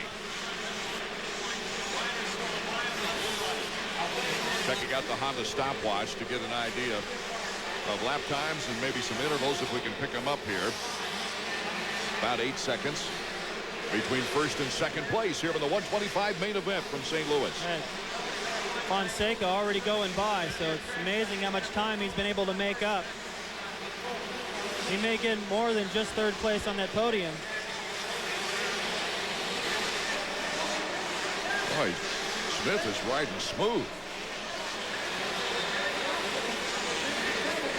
So far has not made a mistake, looking like a seasoned veteran. Well, he's going to need to ride that way because just going by on the other side of the racetrack over the triple was Fonseca, who jumped over 2 riders on the triple right 5 between laps them. to go. The mystique is really building here. And Fonseca, does he have enough time? Does he have enough laps to catch up? 53.9 lap times. Well, that's doesn't really mean that much unless he can hold it there, maybe even a little bit better. I'm pretty sure that the lap time of this guy right here is probably closer to 58, maybe 57. Fonseca in 3rd. Only Jimmy Neese and Kelly Smith ahead of him. Look at the time he makes up. Tripling right there. Tripling again. The 250s were doing that. I haven't seen any 125s do it. He looks so cool for a professional rookie. It reminds me a little bit of the style of Donnie Hansen. Anybody that watched Donnie, he just didn't look like he was really putting out very much effort, but he was going really fast. He sits very straight up, makes everything look easy. Jimmy Neese, a 9th at Daytona, a 10th at Atlanta, failed to qualify in the opener at Tampa, but Neese is running very well. Can he hold off Fonseca, who you saw the shot behind him? Brock Sellards, evidently the machinery was damaged in that crash. Let's go down to Davey Combs and check it out. I'm down here. They're working on Brock's engine. Brock, I know this is not the way we wanted to talk again. What happened? I have no idea. I have no idea. You had a great start. Looked like your front end washed out, and now it sounds like the motor, the carburetor's fogging.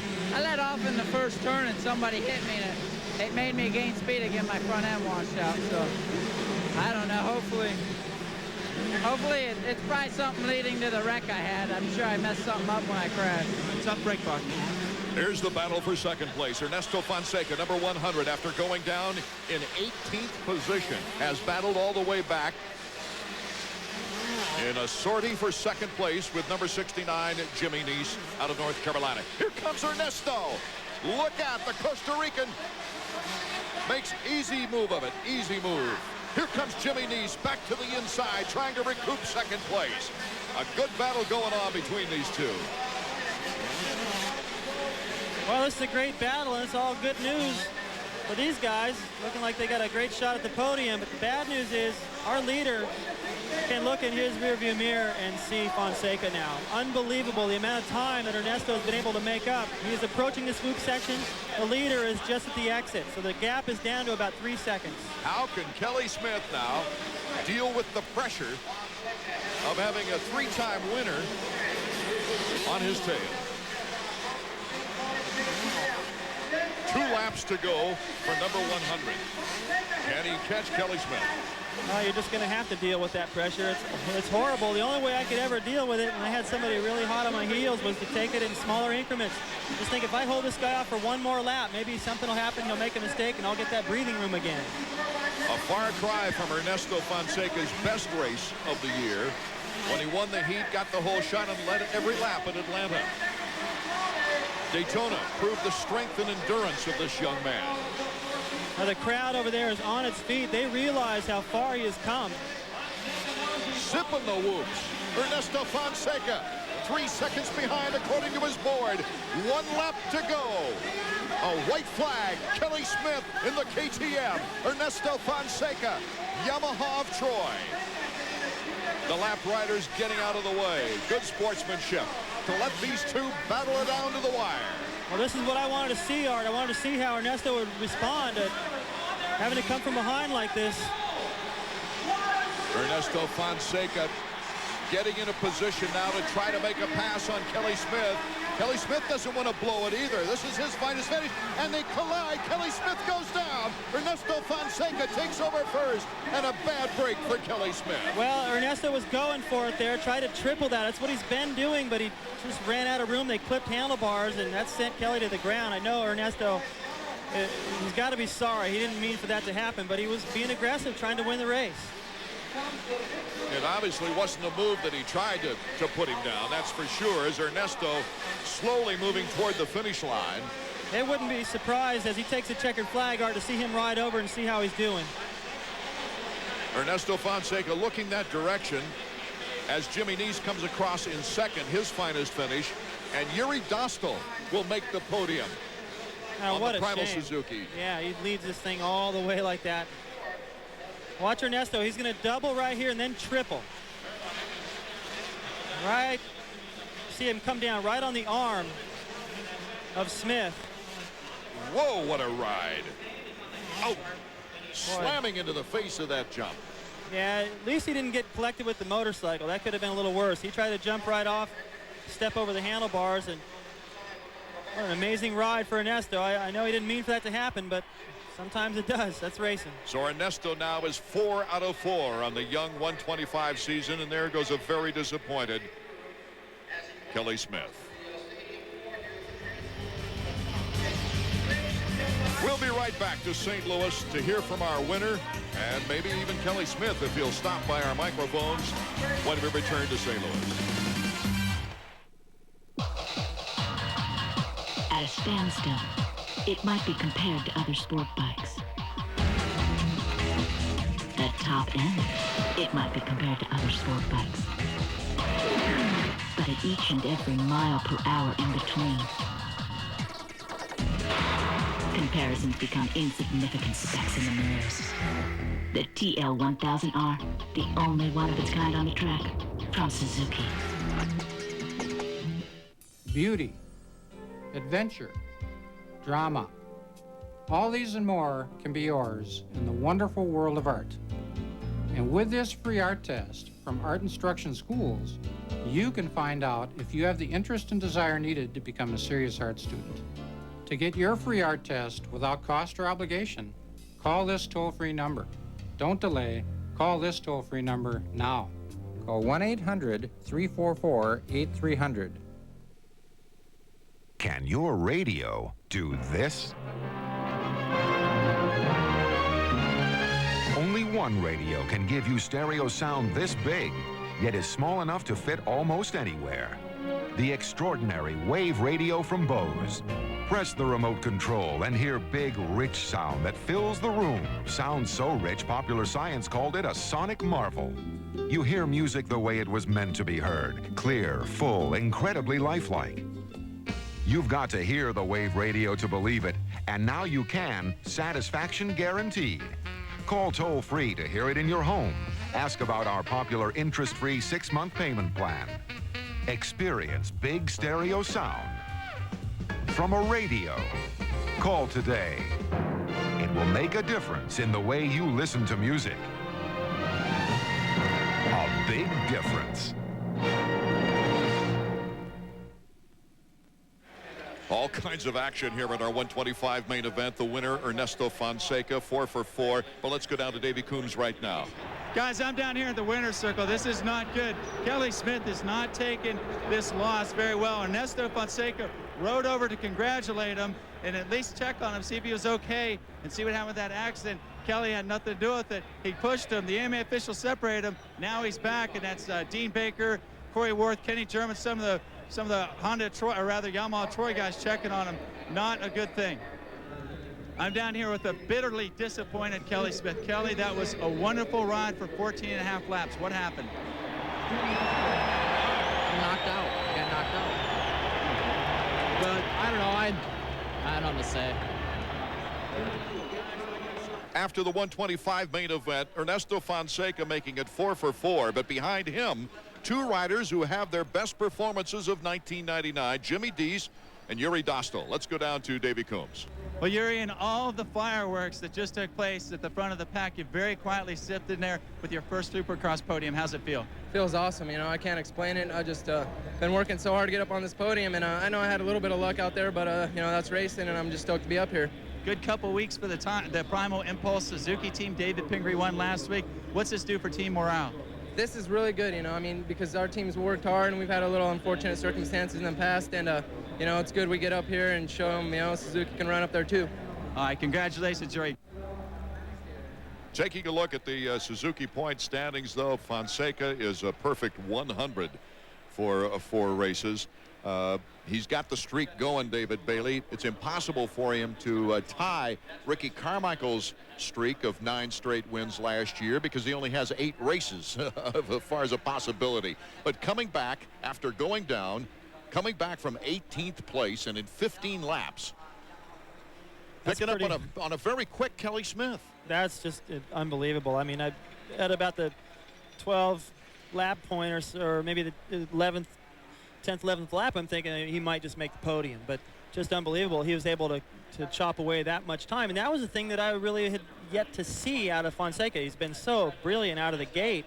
And this time, having to come from last, he got going quickly. He was patient through the pack, and he ended up getting the win. Young man from North Carolina took second place. Let's go back to Davey. Well, not all that young, Art. Actually, Jimmy Neese, longtime friend of East Coast Racing. You're 25 years old. We thought John Dowd left the 125 class. We wouldn't have guys your age anymore. Yeah, I've been called old school a couple times, and it kind of kicks me in the butt and gets me training a little harder because I know I'm not finished yet. I just want to do good a couple more times. Well, Jim, it was a fantastic ride tonight. How's it feel to have your best ever Supercross finish? Oh, man, it's awesome. You know, I didn't start off the season too good. I didn't even qualify in Tampa. But this weekend I felt awesome. I rode my 250 in practice and signed up for it just to get some extra track time. And I couldn't have asked for a better night, you know. Well, congratulations. And listen, guys, while I'm down there, I'm going to step right over to Ernesto Fonseca. Ernesto, 46,166 people just gave you a standing ovation. That was a fantastic ride. Yeah, you know, that feels really good, and appreciate the crowd for coming out and, you know, enjoying the race. And crash at the start, kind of like try to play it as smart as I could at the beginning. It was a lot of traffic out there. The track was rutted and it was kind of hard. Made a couple of mistakes because there was too many people out there, and at the end kind of like had a little more clear track and put everything together, and everything came out good. I can't let you walk away without talking to you about what happened with Kelly Smith. Tell me about the crash. Yeah, you know, we kind of like both came hot in that kind of jump, and then just went for the 3. I think, I'm not sure, we kind of like messed up in the landing, and when I was landing, his bike kind of hit me on the right. So, I mean, it's nothing like I did it on purpose or nothing. We're really good friends here, and just, you know, that's racing, I guess. Congratulations. I think that was your defining moment as a 125 rider. The next race should be a test of friendship between Ernesto Fonseca and Kelly Smith. This is the first race that Ernesto's parents couldn't attend, at least one of them. So we'll have to make sure and send him a tape down to Costa Rica, that's for sure. They pick up our telecast as you see Ernesto on the podium with the trophy above his head. Coming up, it's the 250 main. And can Jeremy McGrath continue to widen the points race here in St. Louis? Some wild things have happened already, and some wild things have happened throughout the 250 history here in this wonderful facility. We'll be right back with the 250 main event after these words. Discipline, respect, confidence. You'll achieve that and more at U.S. Taekwondo Martial Arts Academy. Master Choi teaches total martial arts along with wisdom that will make you a happier, stronger person. With the only biomechanical kicking machine in Virginia, Master Choi has been teaching martial arts in Loudoun County for over 10 years and is a respected member of the community. U.S. Taekwondo, Bellwood Common Center on East Market. Call today. Every 30 seconds, someone chooses Broyhill. Why? I didn't have any friends until I got Fontana, and now they won't go home. Casual? Now Fontana is casual. We needed something just as relaxed as our family. Fontana shows I've got style. After all, you picked me. Oh. The Fontana bed, just $199 only at Belfort Furniture. Belfort, Washington's #1 Broyhill dealer. Opening day triple header on ESPN. First up, Raul Mondesi, ready to rip in Tinseltown. The Dodgers dance with the Diamondbacks. At 7, Big Mac is back with plans to go yard. The Cards host the Brew Crew. And in the nightcap, Bernie brings his batting crown to Oakland when the Bombers battle the A's. Diamondbacks, Dodgers at 4. Brewers, Cardinals at 7. Yankees, A's at 10:35. The opening day triple header tomorrow on ESPN.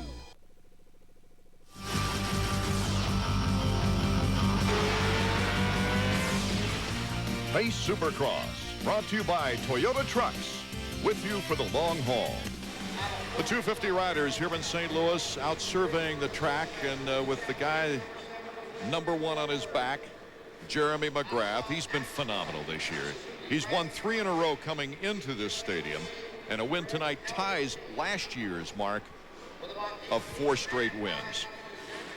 He leads the points race as we take a look at the Suzuki point standings. Mike LaRocco in second with Ward in third, and Lusk, who's in 6th, came Well, he can slap a 25-point win on you most any time. Mike LaRocco, interesting story, and he's the subject of this week's Honda Close-Up. Started in '95. I had two, pretty serious injuries that put me back, and then I had some trouble '96, '97, and I honestly felt like I was starting over. Mike LaRocco is refusing to act his age. Riding for the Jack in the Box Factory Connection Honda was a new lease on his career. Early in the year, it was obviously a big help being on the podium 4 times and actually been in the points lead for a while. I felt real good. And I actually enjoying Supercross this year, which I honestly was dreading early. LaRocco isn't the only top rider using experience to battle the young Lions. McGrath is 27, LaRocco 28, and Larry Ward will be 29 next month. It's funny. I mean, they were just 2 or 3 years ago where 25 was the cutoff year, and Dowd came along and changed that. And I think with the bikes getting better, and I actually feel like I'm a better rider now too, and maybe safer, and it just seems like age is no issue. I mean, I watched Ricky go out and do a couple of things right off the bat and hit the mat, and thinking,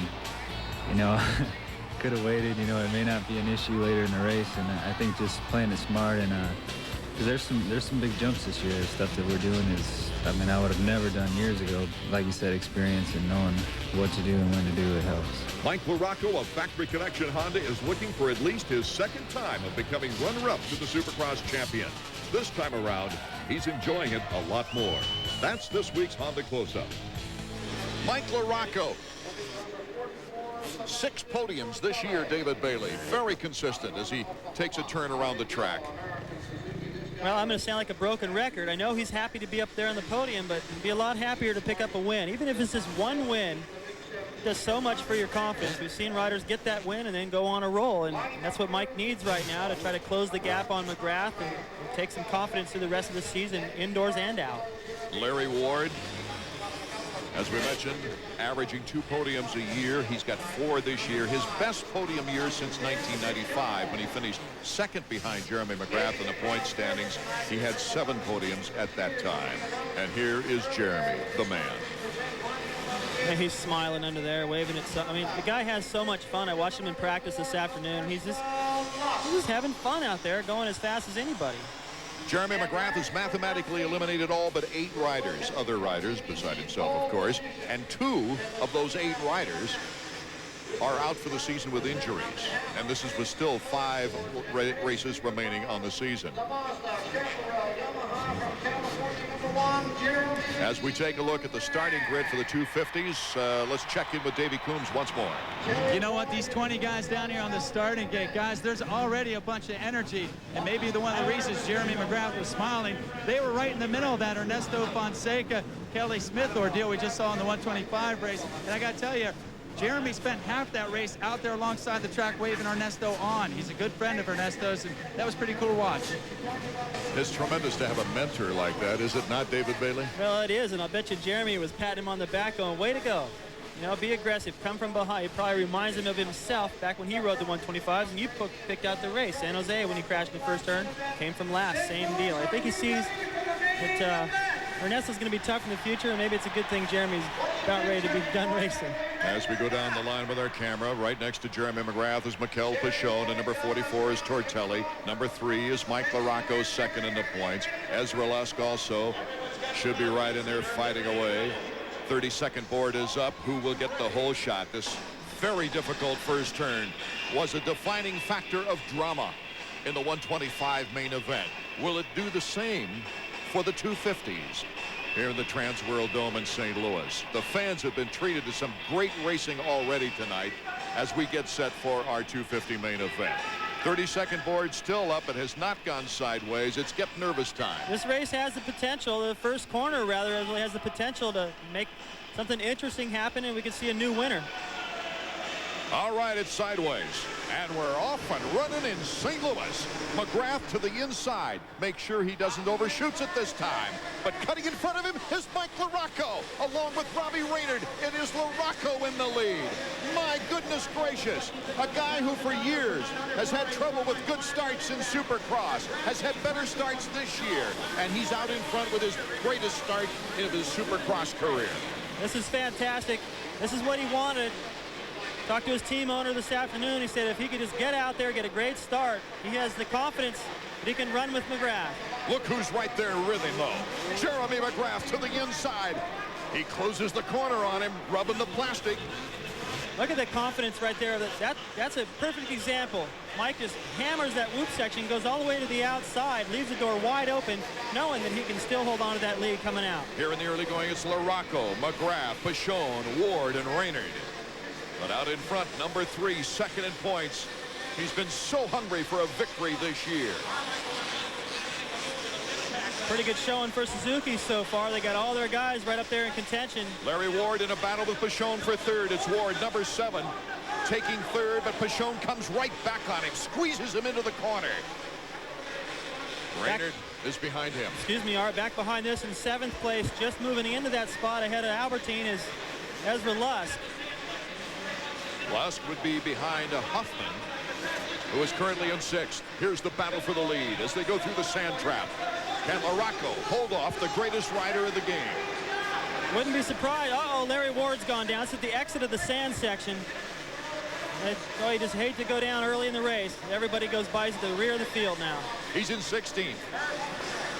And I'm just about to say, I wouldn't be surprised to see Jeremy enter that sand section and just drift right on out into the line of LaRocco if he's close enough. LaRocco looking for his 9th career victory, but his first one since Pontiac in 95. Unbelievable. Mike went wide right there in order to do that triple. Jeremy took the inside, did the triple anyway, so Jeremy appears to have a little extra. Here comes that section. I warned him.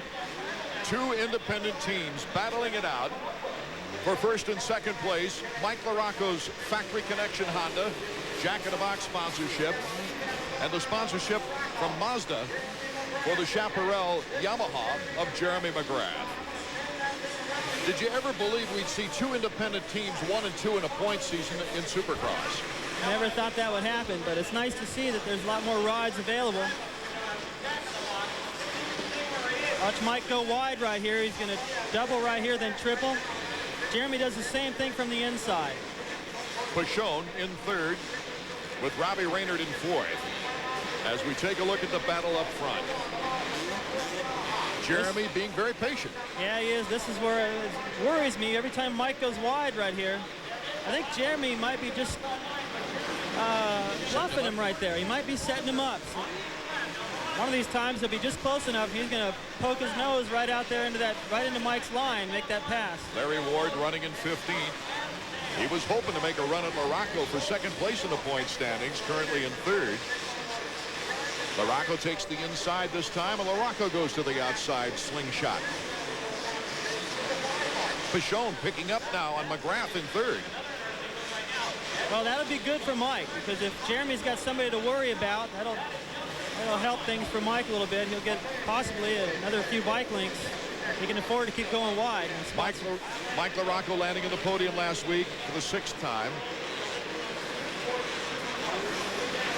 He was 3rd at Minnesota.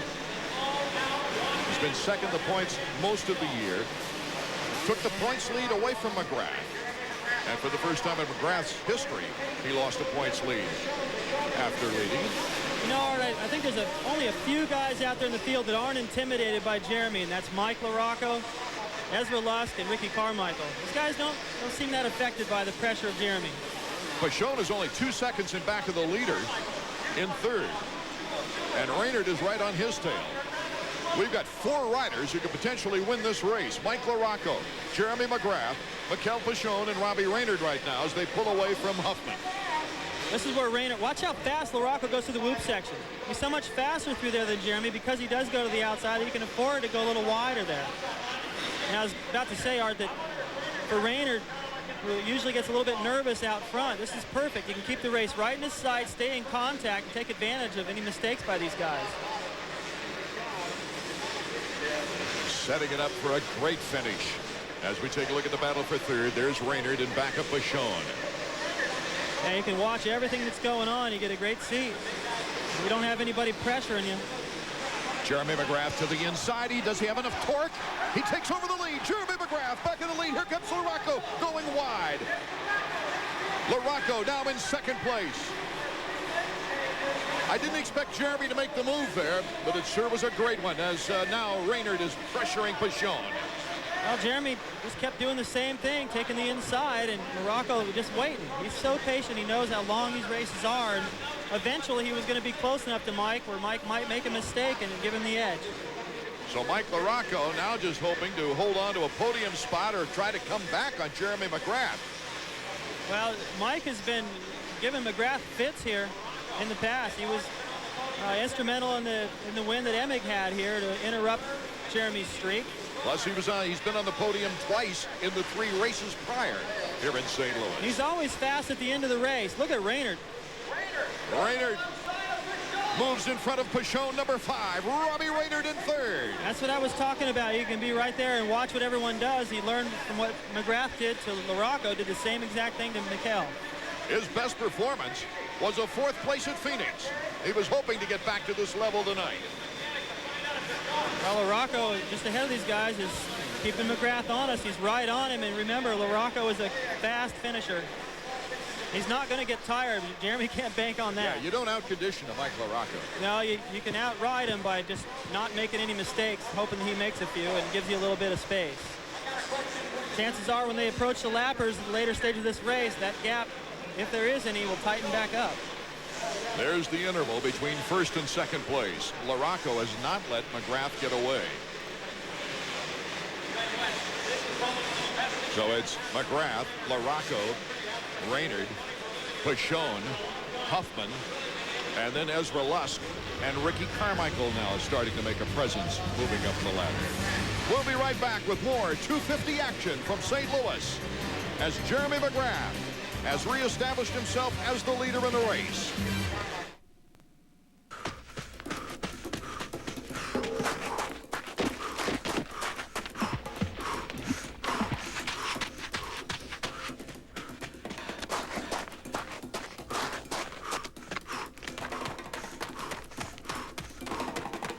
Out here, you don't worry about running out of gas.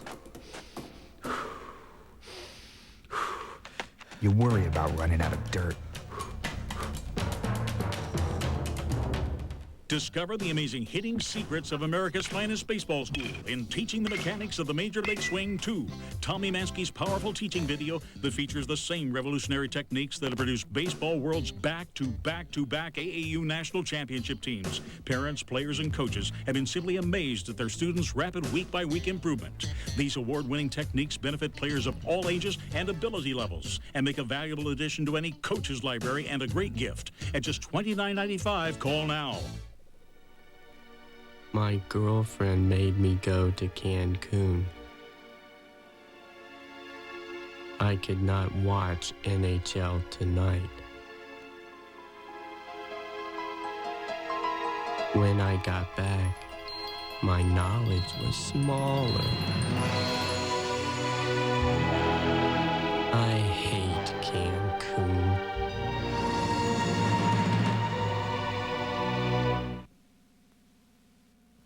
Welcome back to the Trans World Dome. Damon Huffman now is starting to close in on the top 4. McGrath, LaRocco, Reynard, Pichon, and Huffman. That is the order with Ezra Lusk and Ricky Carmichael. Boy, what great speed we have in that front pack. You know, even though we've got some riders out with injuries, the depth here tonight is just unbelievable. All the way back to Carmichael. There's Huffman. He's starting to pull away from Lusk now and close the gap on Pichon.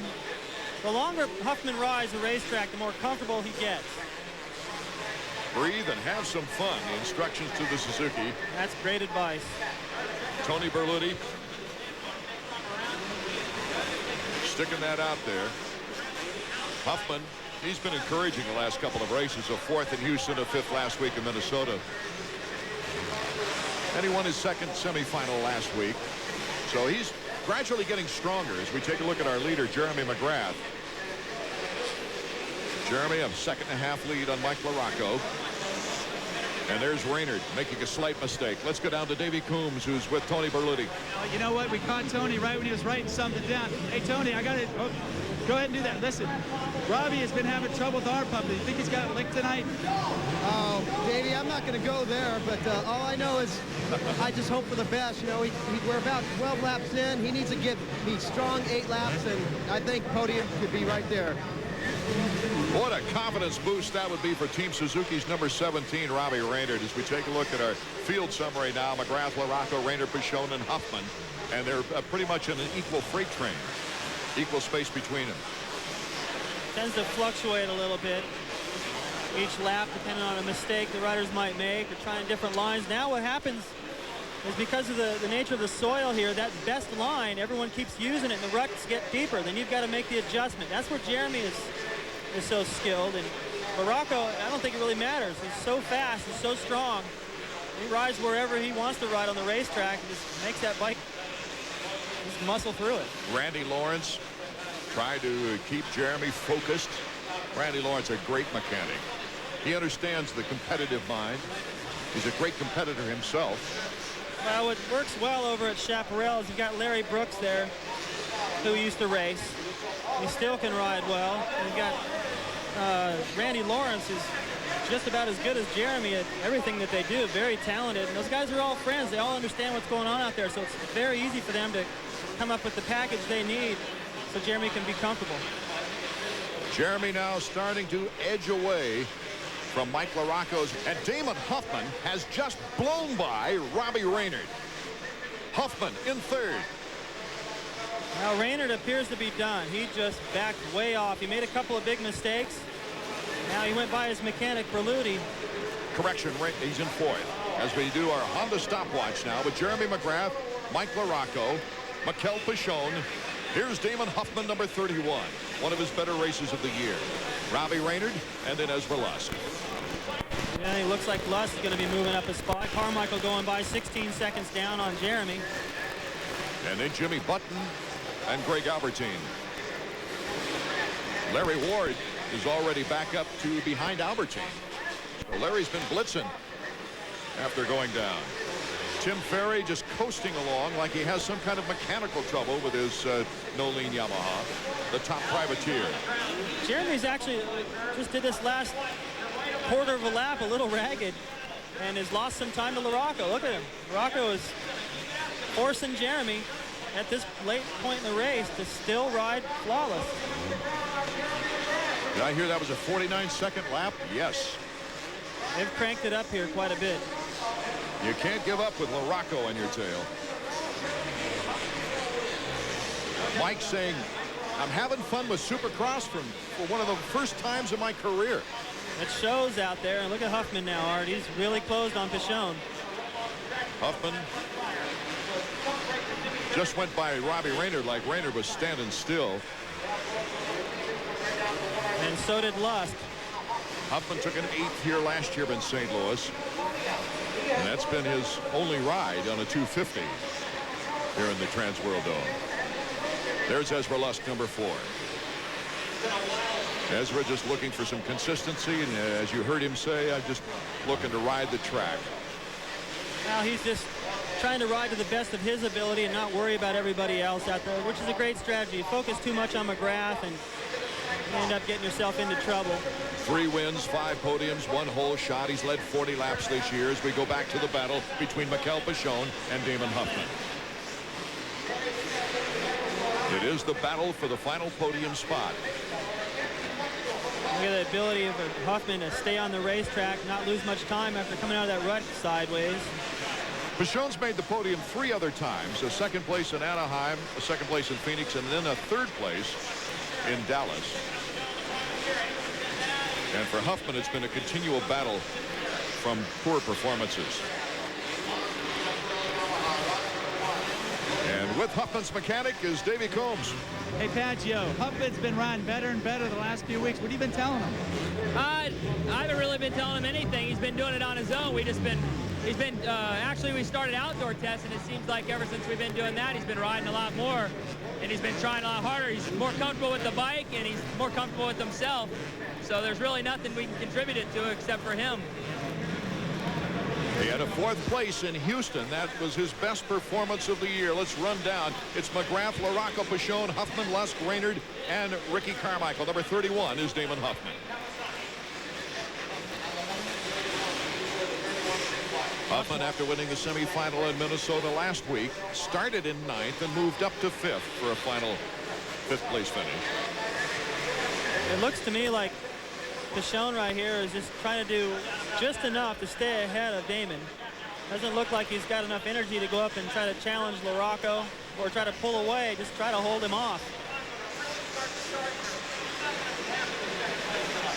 LaRocco has moved to 3.5 seconds in back of Jeremy McGrath.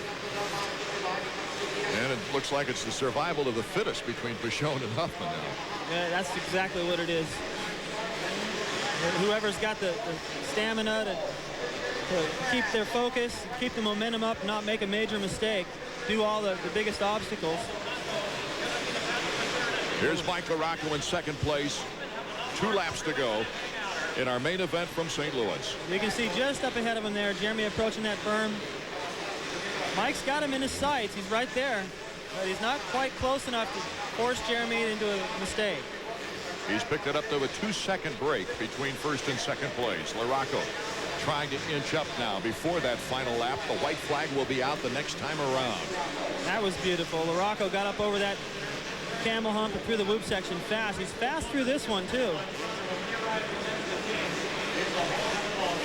He is not letting Jeremy get away.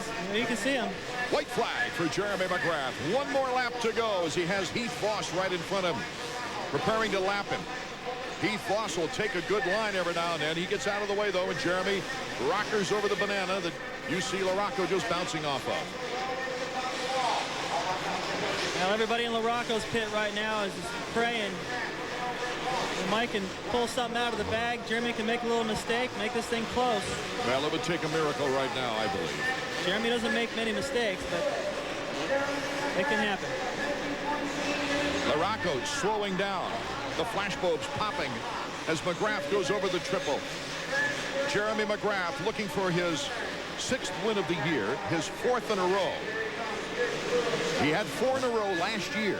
That was his longest win streak last year. Jeremy McGrath, the checkers, for his 58th career win. He's only 2 wins away from 60. As he picks another off, his 2nd win here in the Trans World Dome. Randy Lawrence, his mechanic. LaRocco seemed a little bit upset at Heath Voss. He might have been going over to Jeremy McGrath. McGrath's talking to him too. I'm not sure if McGrath's upset with him or saying, hey, thanks for making the gap a little wider for me. I don't know. I'm sure Heath didn't do it on purpose, but you know, the veterans want to talk to their rookie guys and say, hey, you know, in that situation again, you might want to try this. So Jeremy McGrath now inches ahead once more in the points race in an attempt for an unprecedented 6th Supercross title. As Davey Coombs will be on that victory podium with both Mike LaRocco we're seeing right now and Jeremy McGrath when we return to the Trans World Dome in St. Louis.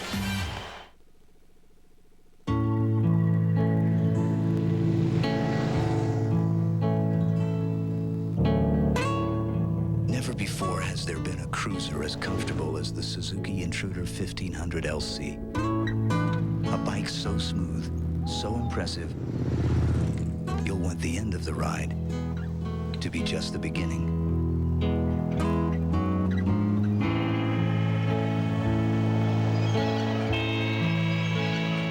Suffering from the I've had it with the everyday life blues? We got a full tank of gas, 3 bottles of suntan lotion, and we're wearing sunglasses. Hit it! Then it's time you escape to Daytona Beach. There's 23 miles of sunny shores, as well as Daytona, USA. Golf, fishing, plus Central Florida's top attractions are all within an hour's drive. To find out more about all there is to see and do at Daytona Beach, call for a free visitor's guide. Daytona Beach, big beach, big fun. Melton cut across top of the 18. The ball kind of ricocheted a little bit and came to me, so I chested it down, and then I hit a volley. And it was just a great feeling. I'm Clint Mathis.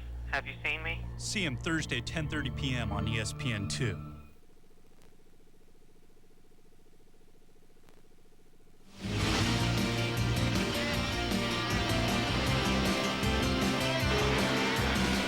Today's Supercross is brought to you by Suzuki. During Suzuki Fest 99, get $400 worth of free accessories and great financing on selected models. And by Honda Motorcycles and the 1999 Honda Race Team. Honda, ride red. Art Ekman, David Bailey, Davey Coombs back in St. Louis.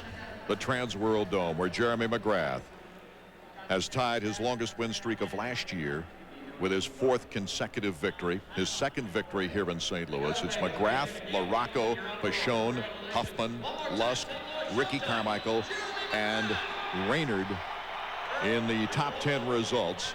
Let's go down now to Davey Coombs, who's, I believe, with the 2nd place rider. That's right, Art. I'm with Mike LaRocco. Mike, that was the start you've been waiting all year for, but it just came up a little short. Yeah, unfortunately, I was doing the timing section on the outside, and really that was the only place on the track that fast. I felt we had, comparable speed and stuff, but hell, I got a great start. Didn't really know what to do, but, I just tried to ride my best. My bike worked great. I just needed it just a little bit more, and I think I could have taken that one. You got to hand it to MC, though. That guy doesn't make many mistakes, does he? No, yeah, Kent does. I didn't even see him make any, but he rode a great race, and I knew he would. He's been riding great for the last 6 weeks now, and getting good starts. So I know I had my work cut out for me, but just a little bit short tonight. But we're going to step right over now and talk to Jeremy himself. Jeremy, excellent ride. Mike LaRocco, 2nd place in points, 2nd there all year. Started out in front of you. We got a little nervous. All day today I was feeling a little nervous and kind of wearing myself out. If you get nerves all day, and I was feeling a little tired. I pulled a great start out there. My Bridgestone tires were hooking up and kind of got a little antsy and overran the first corner, and there Mike was. You're not used to seeing Mike that close to you in the first corner. He's a notoriously slow starter, but tonight he put it together. But even with that, you hunkered down, you calmed down, you went after him, you pulled him in, you made the pass. Yeah, Mike's been putting in some impressive starts this year. It's shown. He's riding a lot better, and 70% of our race is the start, and I was able to calm down, ride right behind him, and kind of just pick my way through. I had a few little different lines in him and got a drive on him and passed him. It looked like it was smooth sailing from there. But for one other thing, what about Heath Boss? A little trouble with the lapper? Well, I was a little mad at him. He kind of got in Mike's way too, and it's been 3 weeks, and he's not really watching the blue flags, and that's what they're for, to move over. Well, still. Hey, listen, congratulations. I guess that's 58 wins, 4 in a row. The series looking good. Yeah, I'd like to thank Yamaha, Chaparral, 800 Collect, Mazda. I mean, no fear. We got a great team out there, and I couldn't do it without the combination of guys, and it's hard work out there, and we couldn't do it if we weren't all together.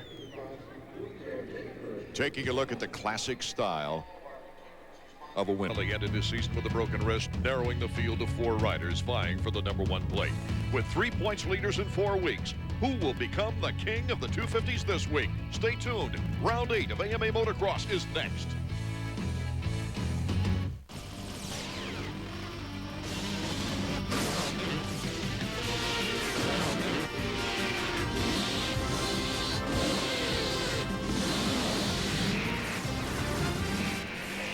Hello once again, everyone. Art Ekman along with David Bailey and Davey Coombs from Kenworthy Motocross Park in Troy, Ohio.